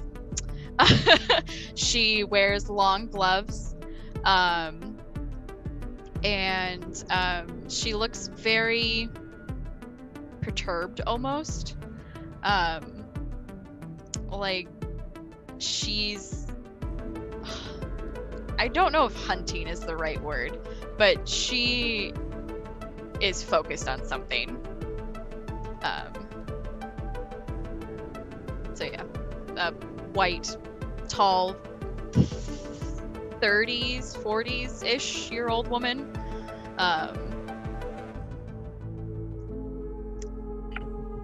Lots of makeup, jewelry, lots of jewelry. She has you would notice that she does have a ring on her wedding finger.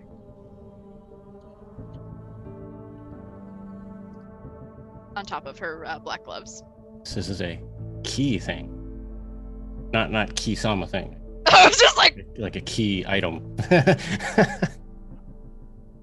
yes. Or maybe it is. Who knows? Who the fuck knows? Donuts be damned. A ring in the shape of a donut. Yes, so yes, that is what Emma Rose looks like. Kilowatt. You obviously see the strange aura emanating off of Emma. Do you activate your full-on mage sight? I don't think so, because I already got like two kind of vision-y things going on for me right now. I feel like that would be too distracting, because I'm like paying attention to the truth behind all statements, and then also doing my first attainment from the connection.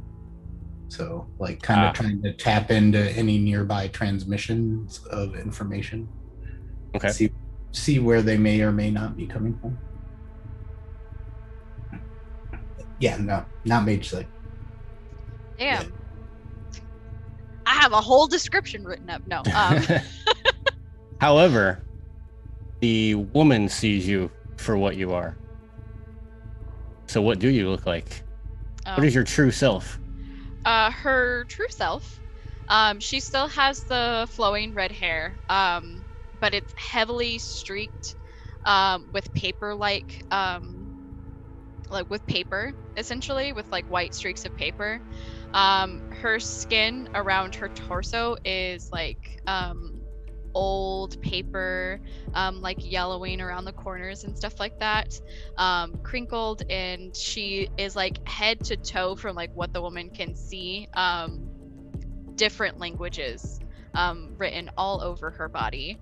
Her torso is clear and shaped like a bottle, and you can see the dark bubbling ink inside of her, and her nails are tipped like ink pens, golden and sharp.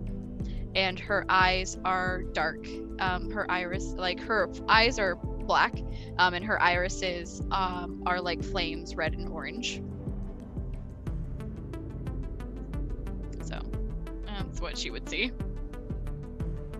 Okay.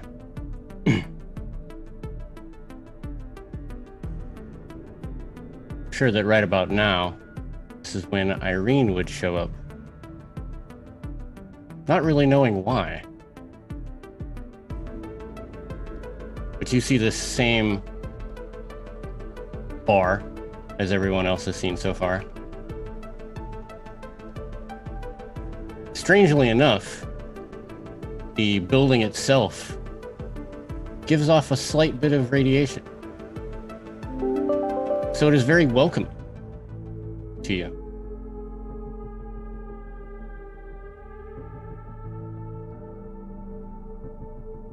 I resist the temptation to go screw with the ravers in the techno club.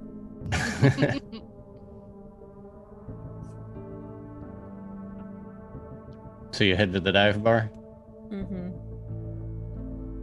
As soon as Irene opens the door, Emma and Kilowatt get like a heat waft. Kind of hits you as if someone had opened an oven very near to you. And the woman behind the bar had her back turned. She was looking at the shelf. As soon as you open that door, she just goes, no, we can't have any of that in here. But please, come in, shut the door. She waves her hand a little bit. The ambient temperature of the room comes down. Yeah, hi. I assume that you're here for the same reason the others are. Maybe. Oh, you seek to understand the contagion, do you not? Yes. No. She looks at you as you say that. She says, "Oh, you do, dear. You do. All right. I know why you're here. This one, confusing in a sense.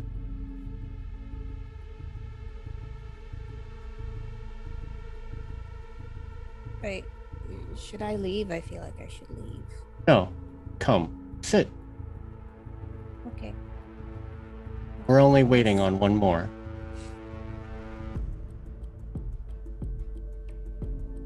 Now, what is Rachel's favorite drink? My favorite drink is a gin and tonic, but I feel like Irene's favorite drink would be an old fashioned, which is my second favorite drink. An old fashioned it is. Except this old fashioned is as old fashioned as it gets.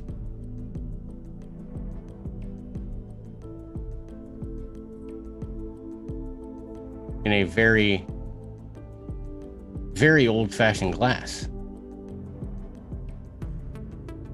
Like, what's in an old fashioned? I forget. It is bourbon and Bourbon, yes. bitters, and it is garnished with orange peel and a maraschino cherry. Mmm.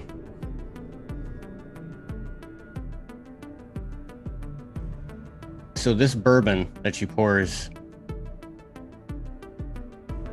has to be one of the darkest bourbons you have ever seen. Almost black. But as it pours out, you see the light within it start to move and pour out into the glass. Almost like the light radiating within yourself against the darkness outside. Neat.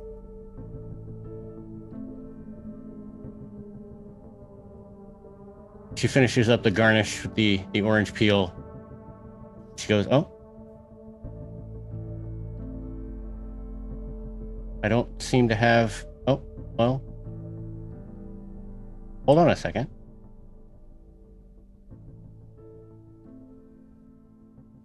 She goes, "Where are the cherries?" She calls back to the kitchen. It's fine if you don't. Oh, need no. any. No. Everything must be perfect. I need the cherries now, if you please. And from the kitchen, you see a huge dog carrying the cherries out in its mouth. The jar of cherries. Tyler, if you could show everybody a picture of this dog in chat, Yes, I I'd be can. grateful.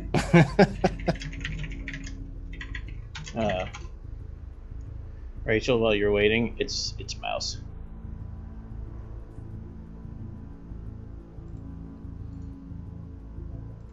Okay. I'm actually trying to find my description as well, but I can't find it for some reason. Ah, yes, there it is. That's a dog. That's a dog.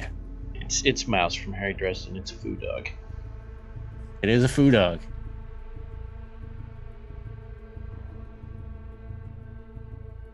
You were As muted, the, Savannah. Hmm? You were muted. I saw you say something. Oh, I said I love it. You want to hug it? Yes. So fluffy. So as the dog brings out the cherries, the woman takes it out of its mouth and he says, "I found them. You need anything else?" No. And the three of you kind of all look at each other like, did that dog just talk? But nevertheless, she finishes up your drink and places it on the bar next Is to the that others. really that strange these days? I mean, For some, maybe. Alright. Others, maybe not so much. as long as it spoke the truth. I did speak the truth. And it's cool with me. And it is right at that time where, slightly in her head, the woman goes, didn't expect them to be late. Is when Santos walks in.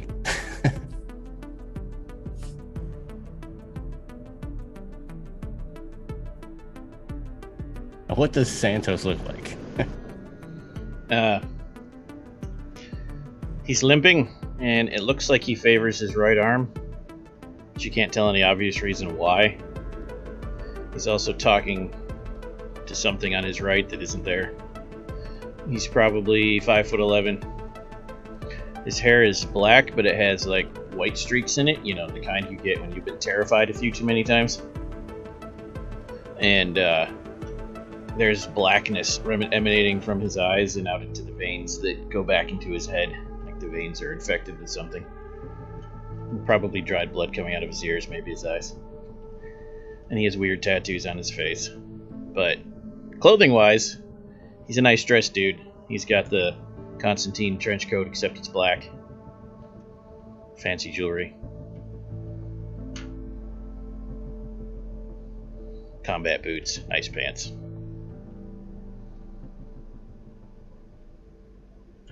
And yes, I know this is the place, or else I wouldn't be here.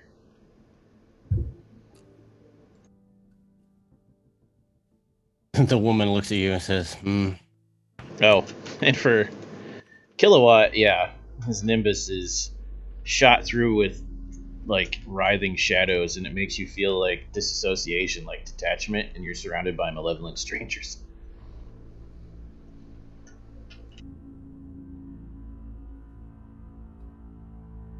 just the way we like it. Probably shudder a little bit as you wander in.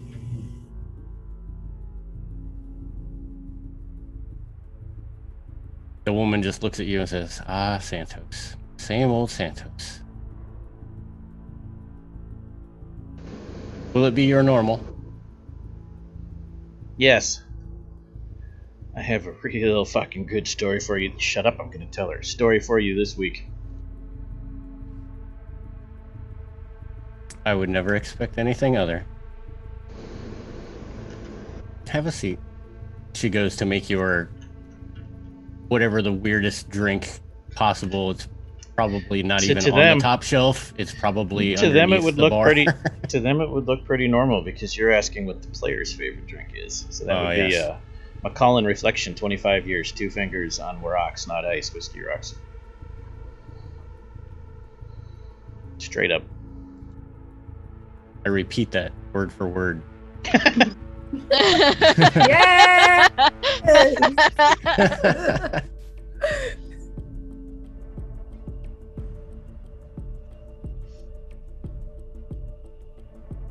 She says, "Well,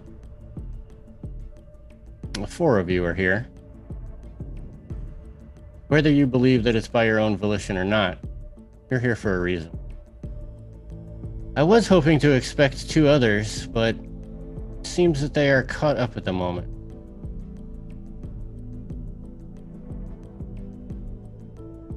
So I guess we'll get to it without them.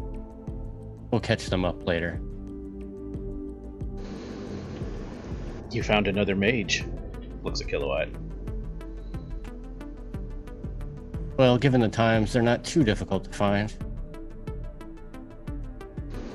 I don't know if I'd call the last one you brought in here a mage, though. Necromancy. And then he shudders. Irene side-eyes you when you say necromancy.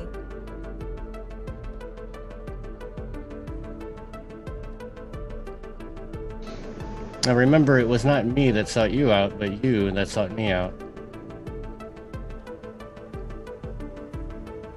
But, first order of business. Santos, you know the rules. Your story.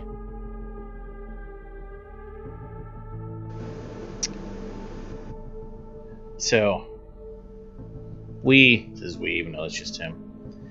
We're trying to take a walk, but you know, my bad knee and all. He doesn't actually have a bad knee. It was slow going. and we decided to call an Uber because we didn't want to make the walk back. But when we got in the Uber, let me tell you, the driver had something in him. I don't know what it was, but it had too many eyes and it had mandibles. I didn't like it. I tried to convince it to come out, but he just got really confused. So then I had to do an exorcism. And I explained the ritual in detail, including about how I disabled the person, kidnapped them, chained them down, did an exorcism. Didn't work. So, gotta free the spirit the hard way, which I also explain in detail. Did ultimately free the spirit. Was actually possessed.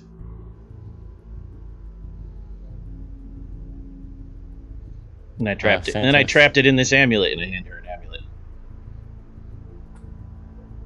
It's like slightly vibrating. I do indeed love your story, Santos. Please partake. Now, for those who have never been to the bar before, Irene and Kilowatt, you do not pay for drinks. You pay with stories. A story can be whatever you wish. Usually it's something weird or having to do with weird stuff.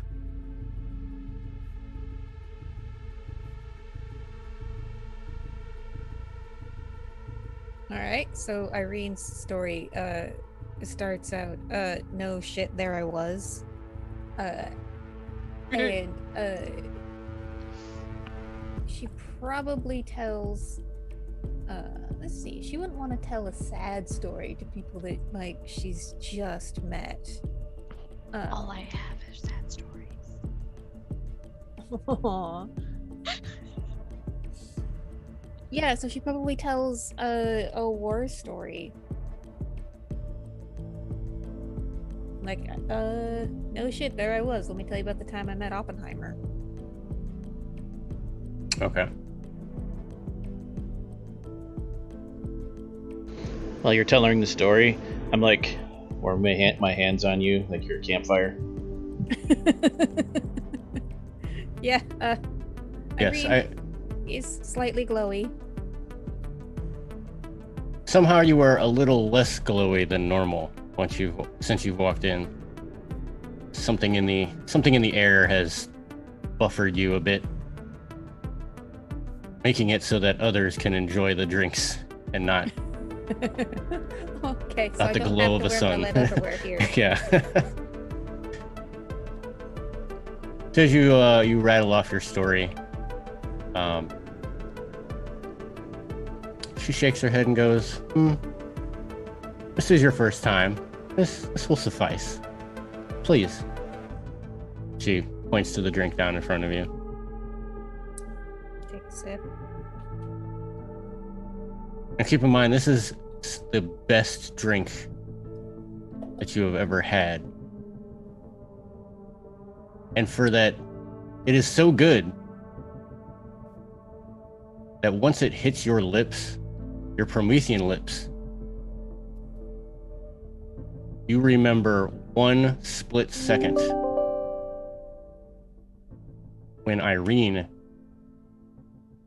had an old-fashioned. Okay. Yeah, so you see her like take a sip and then like her eyes go big and she like does a double take. This is a really good drink.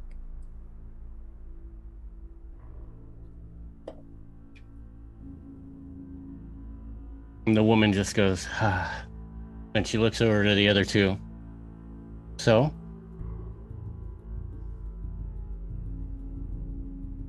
Emma side eyes Kilowatt. Like, you gonna go first or second? If prompted, I do the which one of us is going shrug, and then if you give me that look, I start talking. Yeah, she's like, you.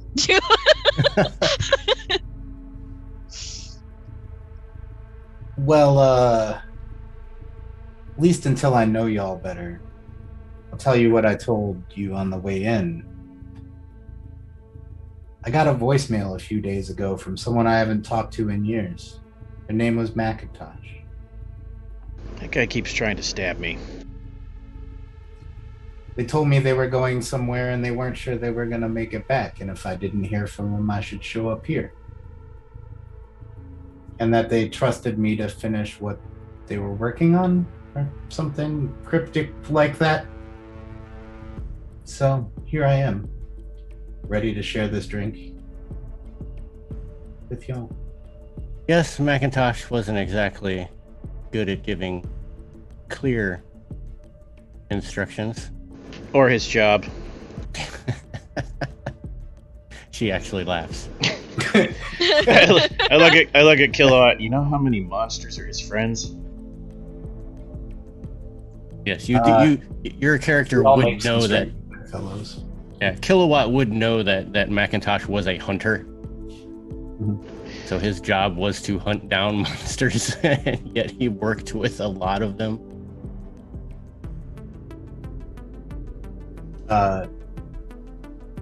Perhaps we have a different definition of monster.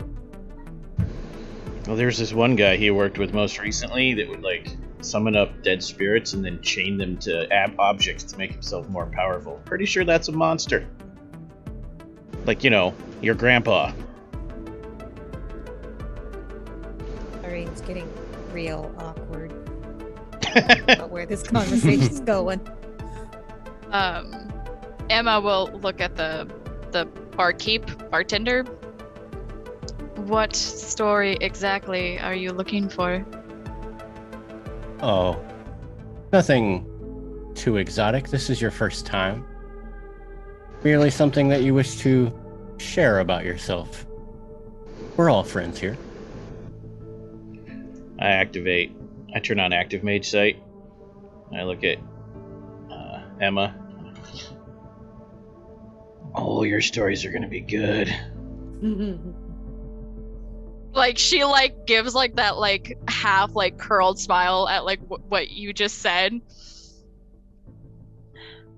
To the rest of you, it probably looks like he's creepily looking her up and down. I'm actually reading her. I'm actually reading the writing. Huh.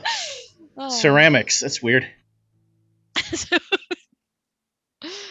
Emma will take a beat,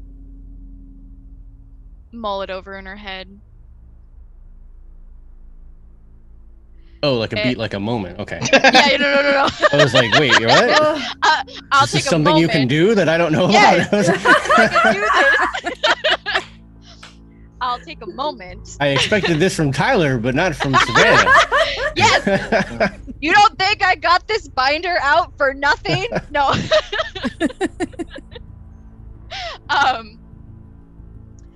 No, she'll take a moment, mull it over in her head, and she'll tell the story of the moment she realized that she was being taken to Arcadia and that she would never see her daughter again.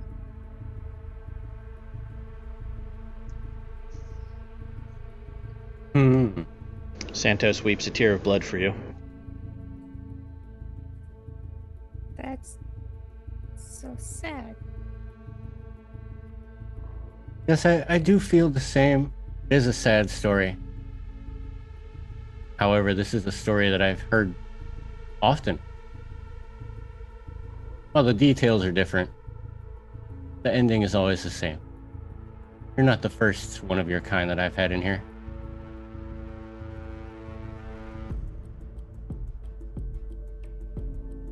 She looks at her watch again. They're really running late. Cutscene.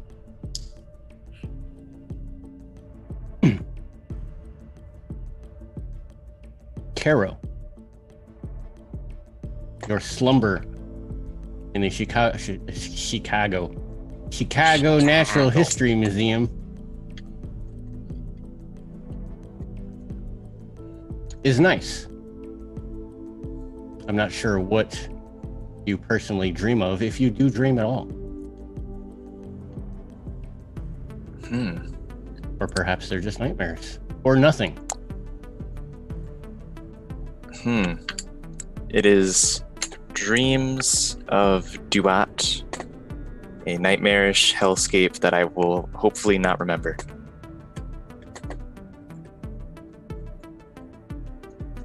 Nevertheless, one thing that you do hope for, as strange as it may sound, is slumber. The longer that you slumber, you know that you will not have to awake to do deeds that sometimes you do not totally agree with. This is not one of those instances. Usually when you are brought awake, it is a slow, ritualistic coming of being process.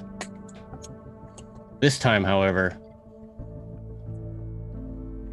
it is as if someone had physically hit you in the face with the duat itself. That's just rude.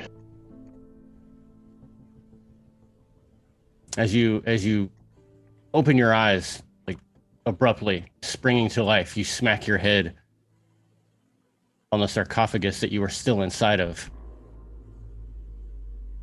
On the outside, from what you can tell, you hear muffled screams, fighting, yelling.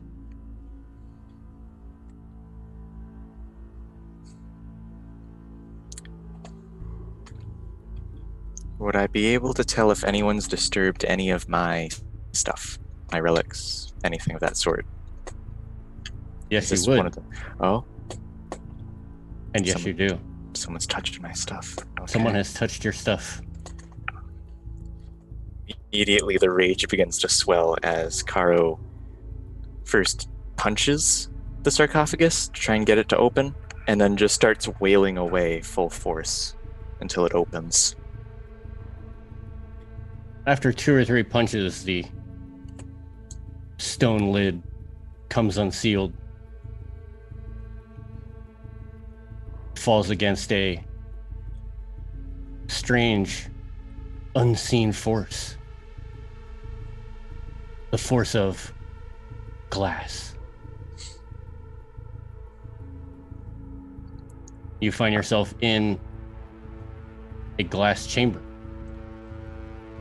Rising from the sarcophagus is a 6'6" towering being of muscle who could very easily rival anyone in the Phoenix Rising competitions. Are you the That'll look up. do you have like the obligatory mummy, like do you have wrappings, or does I your think from the flesh moment I recoalesce? rise, like it recoalesces the moment a mummy rises, if I remember correctly. So at about this point you're like, a quarter into your regeneration. Going from that like skin and bones, a little bit of muscle if you break through the skin accidentally, to it's rising, it's building up. As Karo steps out of the sarcophagus and just starts looking around. This state of being throws you for even more of a loop, as normally you would not fully awaken until this process was 100% complete. Your body would be full. But you are pieces of yourself at the moment. As your eyes adjust from the darkness to the light, the fake light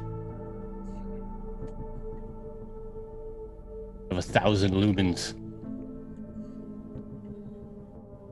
you see that a fight has broken out. There are security guards fighting other security guards. Glass is broken all over the place. Other artifacts have tumbled over, some smashed. Some guards wielding other swords and weapons that were once objects in the viewing of this museum. And as you look down, right in front of the glass casing that you were at, you see one guard, one security guard, and a giant slash down his face to where someone must have taken one of these swords to it. And on the bottom of the glass, in blood, is written what you know to be the final words of a ritual used to bring you to life. So the ritual was completed. This would have been my master if they were still alive. Okay. Maybe they are. I don't know.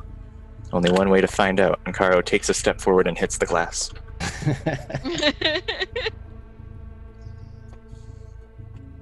Starts feeling around for it.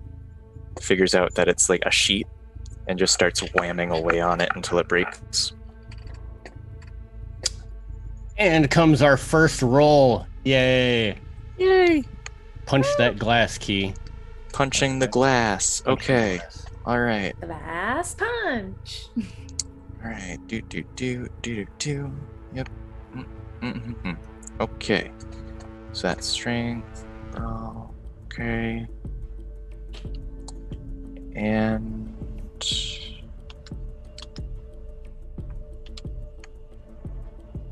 Strength and brawl, strength and close combat. Either or. all-out attack with a little bit of brute force. I also get 8 again to all-out attacks done with my fists. Hey, there you go. So that's 1 success. Okay. Somehow. Oh, I didn't select anything. That would explain it. That would help. I see. Yeah, so I guess for anyone who has never used one of these sheets for a World of Darkness or Chronicle of Darkness, anytime that we are rolling, you will select the toggleable box on the left side of the attribute, and then the whichever skill it is associated with. And then if you click 10 again at the on your little bar at the bottom, it will roll those, tell you how many successes you have, and then we will go from there. Okay. It will automatically explode anything that if you're doing 10 again, it'll explode 10s. If you have 9 again, it'll do 9s and 10s, 8, etc., etc. So how many successes do we have? 5 successes. That is a Exceptional success. So with the 1-2 punch, this glass shatters, and it shatters so abruptly that shards of it go out and meet one of the security guards that was running towards one of the others with a large double-headed axe in his hand. Kind of cuts him down. He still tries to get up. Oh no, that's not an option. Oh no. Caro would go over to this one security guard and try to grab onto them to break their neck. So grapple. Unless other things occur. Nope. You may break necks. Neck breaking time. And I got special abilities specifically for this. I've got, drum roll, the Grip of Death. If my sheet would load, I add my Pillar of Shadow to the roll, and for as long as they are grappled, they cannot vocalize at all, and anyone trying to notice us has a -3 penalty to the roll. So before you grapple this guy, after the glass breaks, kind of cuts down one of the security guards. Although these security guards are all wearing the same clothing,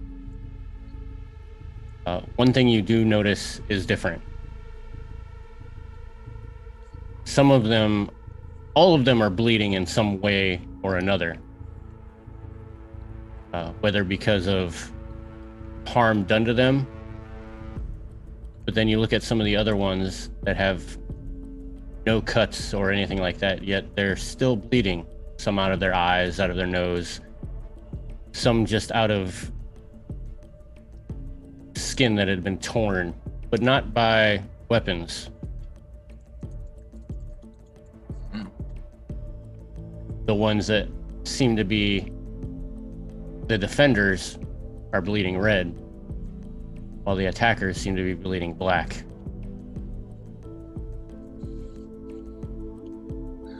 As far as I'm concerned, these people are invading my tomb, and they must all pay recompense for their transgressions. Okay. There are a total of 3 security guards. All right, going to grab the one with the battle axe. Just kind of swoop up behind him, not even stealthily, just come here. This is the one that was already hit by the shattered glass that was flying through the room. So you were easily able to break his neck using any type of shadowy substance your mummified hands have. With each new kill, your body starts to regenerate even more and more.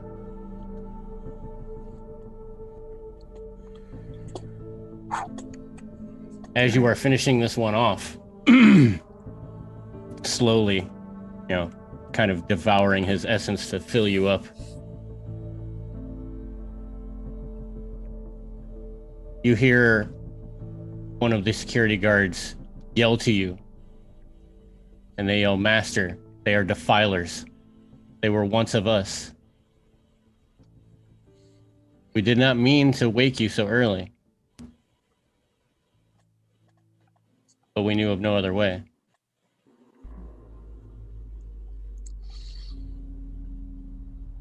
He continues to fight, like hand to hand with this other.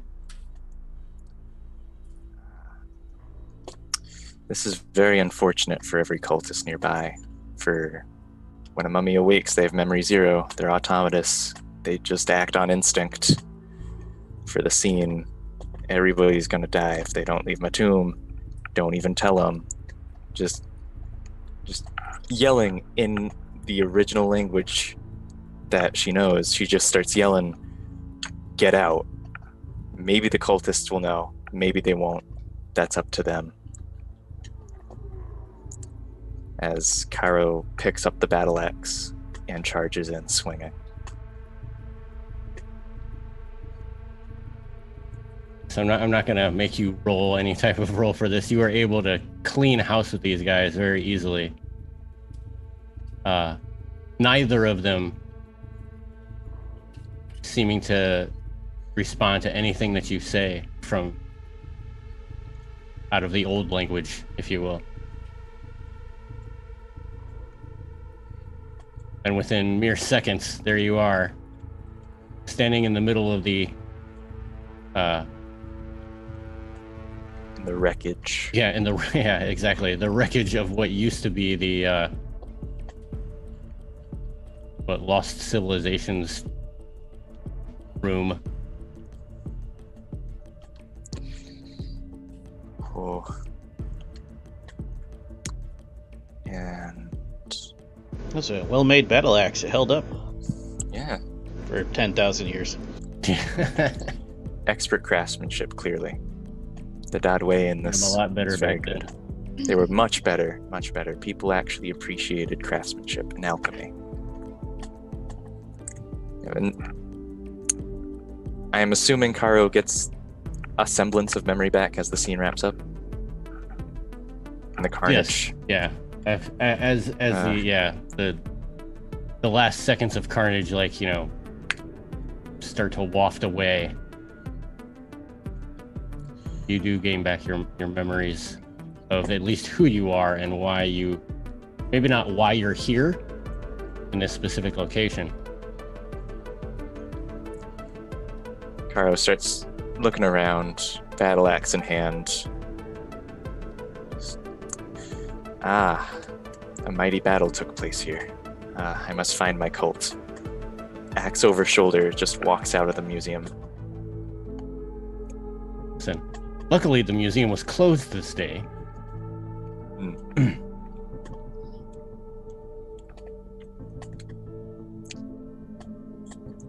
And we will get back to Caro in a minute. Essie, Yes. you're going to be the last one. Yours is going to be quite short because we're running a little short on time, but nevertheless. So you have hit Chicago with no actual direction. You don't know anyone here. You're just following the signal. And it's been shoddy as of late, especially since you've hit Chicago proper. And within a few hours, it seems to go silent. What was once like a beeping pulse or a strange wavelength that like beckoned you, almost like like a mother calling to the family for dinner, hitting that bell on the outside saying everyone come in. But now it's kind of going silent. However, occasionally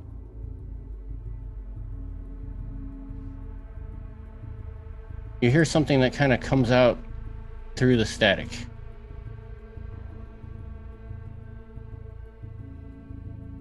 They're words.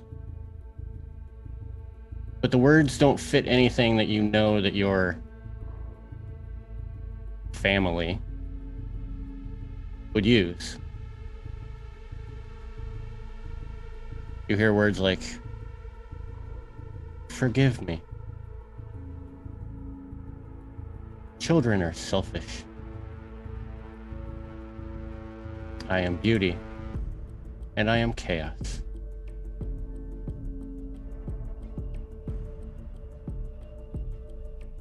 I am then, and I am now. And these same phrases continue on and on. And you follow them for what seems to be like a day. You make your way toward the northern side of the Chicago Piers. Not far from the Natural History Museum, probably a couple blocks. Just on the outskirts, it's just a house. This is an odd place for a house to be sitting because there's a lot of, industrial, marine type buildings around. But nevertheless, there's just a house. The fact that the house itself is there is not only the weirdest thing, but it's the fact that this house doesn't match any other house that you would believe to be in Chicago in the first place.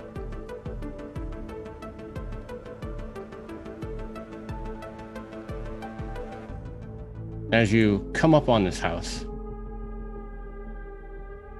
what were your sensory things again? I had fire sight. Hmm. So I might be looking at an old sheet. I hope I'm not looking at an old sheet.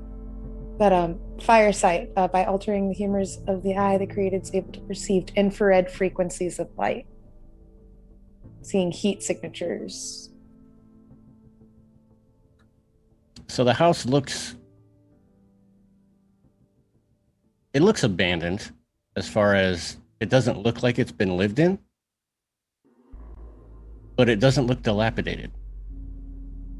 It actually looks in fairly good standings.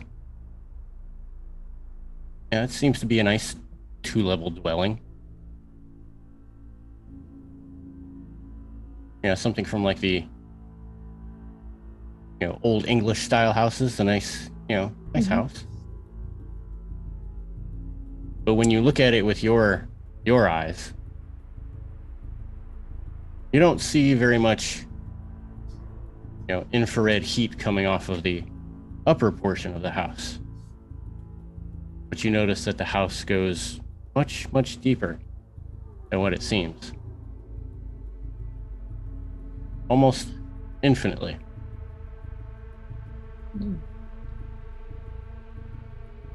As you continue to move closer and closer to this house, the transmissions continue. But then they break. And there is one voice that you do recognize. And I will leave that up to your own interpretation. As this voice will say, "Help us."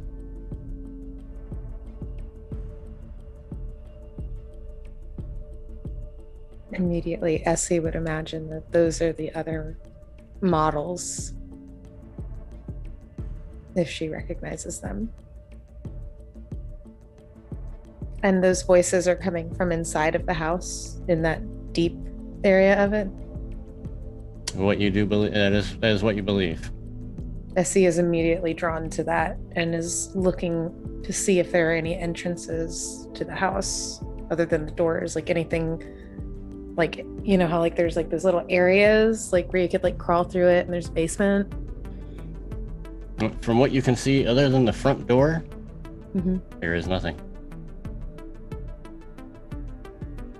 And so she would not be able to see, there's no other major people lurking around, and it doesn't look like it's been occupied. Okay, so Essie would she's gonna approach the door and, test the lock, test the handle on it. The door is unlocked. Essie would go inside. So as you open the door and step inside, immediately we flash back to the bar. And the nice Cajun lady that was keeping up short conversation with everyone that was in there just goes, "Oh, damn.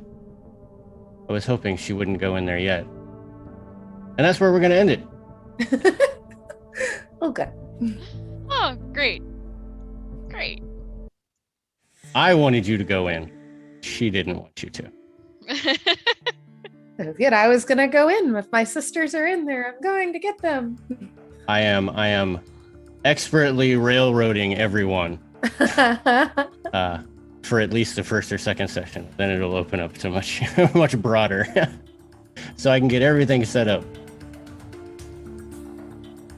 But don't railroad your characters unless you have to. But I'd like to thank everybody for swinging by tonight and watching our first episode of Contagion Chronicle Season 2, No Time for Reality. That is all that our sanity can handle for this week. But be sure that you return next Friday as we pierce the veil of the Contagion. However, if you guys are looking for more terrifying tales, be sure to check out the new Ravenloft campaign right after this in 1 hour. Be sure to check out Simba Room Heirs to Darkness on the Free League Twitch channel early Saturday evenings. Special Kickstarter Necrobiotic late Saturdays on our channel. Unknown Armies early Sunday evenings. Vampire the Masquerade Starlight and Smoke, done by our own Rachel, late Sundays. And of course, Alien Acid and Ice on Thursdays. But if Awesome Adventures are more of your bag, check out Dune Adventures of the Imperium on Mondays. Our special Exalted Essence Kickstart on the Onyx Path channel on Tuesdays. And Fallout 2D20 on Wednesdays.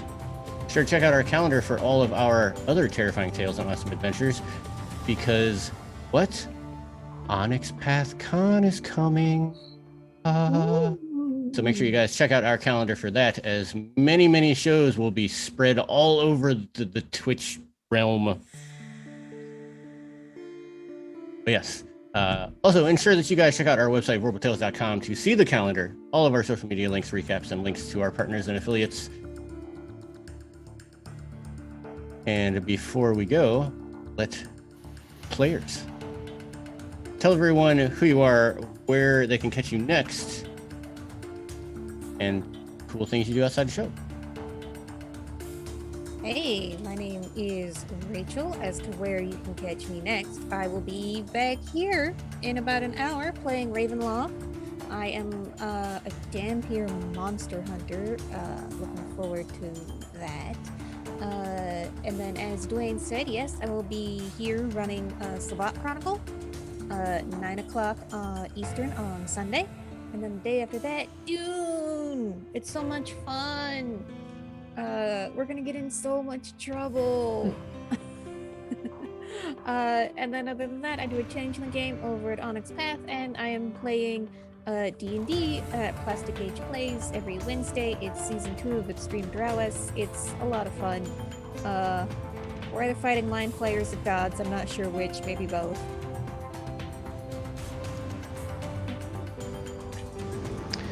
I am Eldritch Echoes Online. You can catch me next leading the way in Ravenloft with Dwayne and Rachel, and then tomorrow, Simba Room with Key and Savannah. Catch us all there. I am Mare. You can find me at Oh Hello Mare here on Twitch and on Twitter.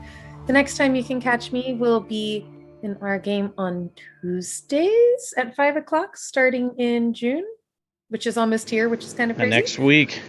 The next week, yeah. And also here, here every Saturday, or not Saturday, what's today? Friday at 5 o'clock. But I stream on Twitch 9 a.m. Eastern Standard Time on both Saturdays and Sundays, doing some chill games. We're going to be playing Power Wash Simulator, and I'm really more excited about it than I should be.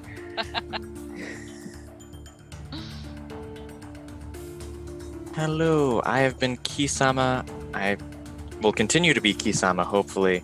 And I have been Caro the Mummy. You can find me tomorrow. I believe... Right, Simba Room is starting... Tomorrow, right? Yeah, Yep. Yeah, so you can find me in both games on Saturday. In Simba Room, and then later that night with... Oh, there's so many games. Necrobiotic. My brain is... I have no memory. Don't mind me. You just wake up. I just woke up. Yeah, I just... Yeah. It's been 100 years. I'm sorry, y'all. Yeah. I'm Corey, and I work on video games aside from doing the tabletop streams. You can find the game that I'm working on, Caves of Cud, on itch.io and Steam and all the places you find games. It's a QUD, that last word there. And you can find me next on Sunday playing the final episode of Unknown Armies. Should be a good one with Key. And then the Forgotten Realm games on Plastic Age Plays on Wednesdays that Rachel mentioned as well. I'm playing a monk over in that one who gets to, throw fireballs 4 times a turn because that's what monks do. I play a drow paladin who told Wolf to go fuck herself.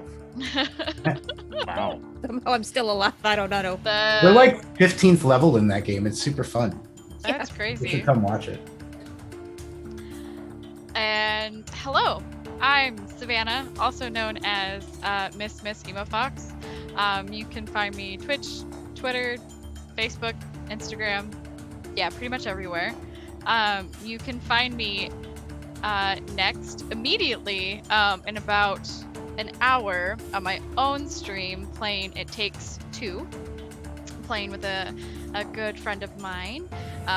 We are playing divorced parents, and it's fabulous and totally hetero.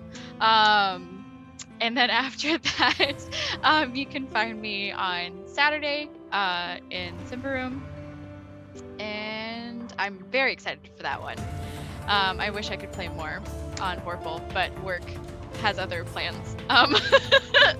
When I live on the West Coast. So that's where you can find me. And then, obviously, next week here at this time. All right. As Tyler always puts it, it is now time for the Ride It Out fans. Vote time. Vote. So for cast votes, correct me if I'm wrong because I already forgot, I think. Cast votes will give you 2 beats. Votes from the audience will give you 1 general beat or a beat, your splat beat. Backwards. Backwards. Backwards. I got It it was- backwards. See, there you go. It was 2 for either from the cast, 2 for just regular from the audience. Ah, that's right. Yeah. So yeah, Close. I'm horrible at remembering stuff. 2 beats either way, splat beat from the cast. Mm-hmm. If you want it as a splat beat, your choice. So let's begin with the votes in the normal order. Oh god damn, why am I first? Better you than me, friend. Same. I'm gonna have to vote for Key for just going full murder right out of the box. Literally. The literal ones. Literal bugs. Before I pick my target, let Narf know. A crossover campaign is where mages get to cheat. We both got 3 arcane beats immediately because we ran into new supernaturals already. Yeah. We've never met before. Oh, I think I have to roll disquiet because you peered at me. Well, all right. Make a note of that. We will do that at the beginning Yeah. of next week. We will go over aspirations as well. I'm gonna give mine this week to Narf just because I love the concept that he made a Mad Inventor superhero in a Chronicles of Darkness game. So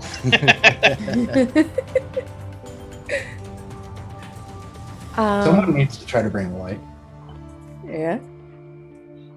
Mine this week has to go to Emma Rose.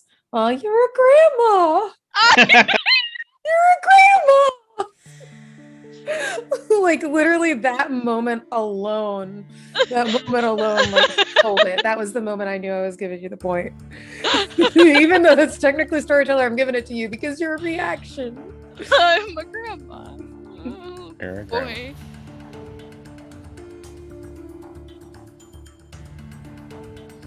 I'm distracted by chat. Okay.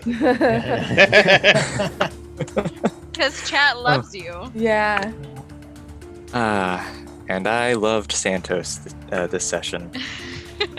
thank you. All of, yeah. We're gonna get along great.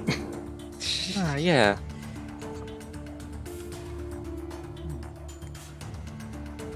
Thank you for the vote, Hot Dog Wizard. I can't type it because my everything is broken right now. I can't Have the log into worst Twitch luck. because my phone is broken. You have like It's the my worst turn. luck. My everything. Is it? Yes, my Yes, my I think turn? it's your turn. Yes. Okay, Go. I'm totally distracted. I got distracted by Key being distracted. Oh wow. Even though I wasn't looking at it, I really want to put some points out there to Emma Rose for that amazing description of the character. I really liked it. Thank Uh, you. Kilowatt hasn't seen it yet, but the image in my mind was very vivid. I liked it. Thanks. Ah, shucks. I'm sure it's going to be one of those conversations between Santos and Kilowatt. Going to be telling you all about it. And you're like, what? And then you flip on your site and you're like, oh. Oh, Oh. shit.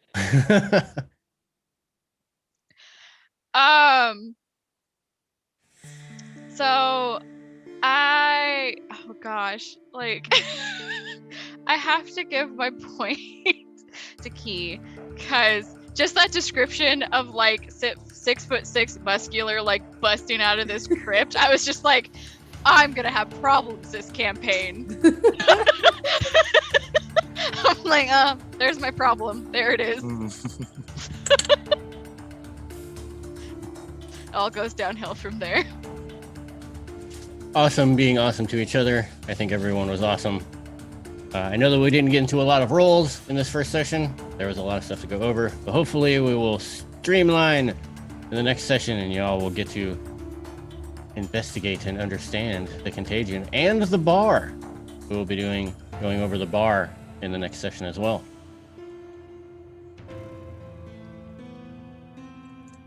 I think that's it. Yes, that is it. So everyone in chat, stick around for our next show happening in about 50 minutes. But with that, audience, we bid you adieu, and we will see you again. Good night. Good night. Night, guys. Bye.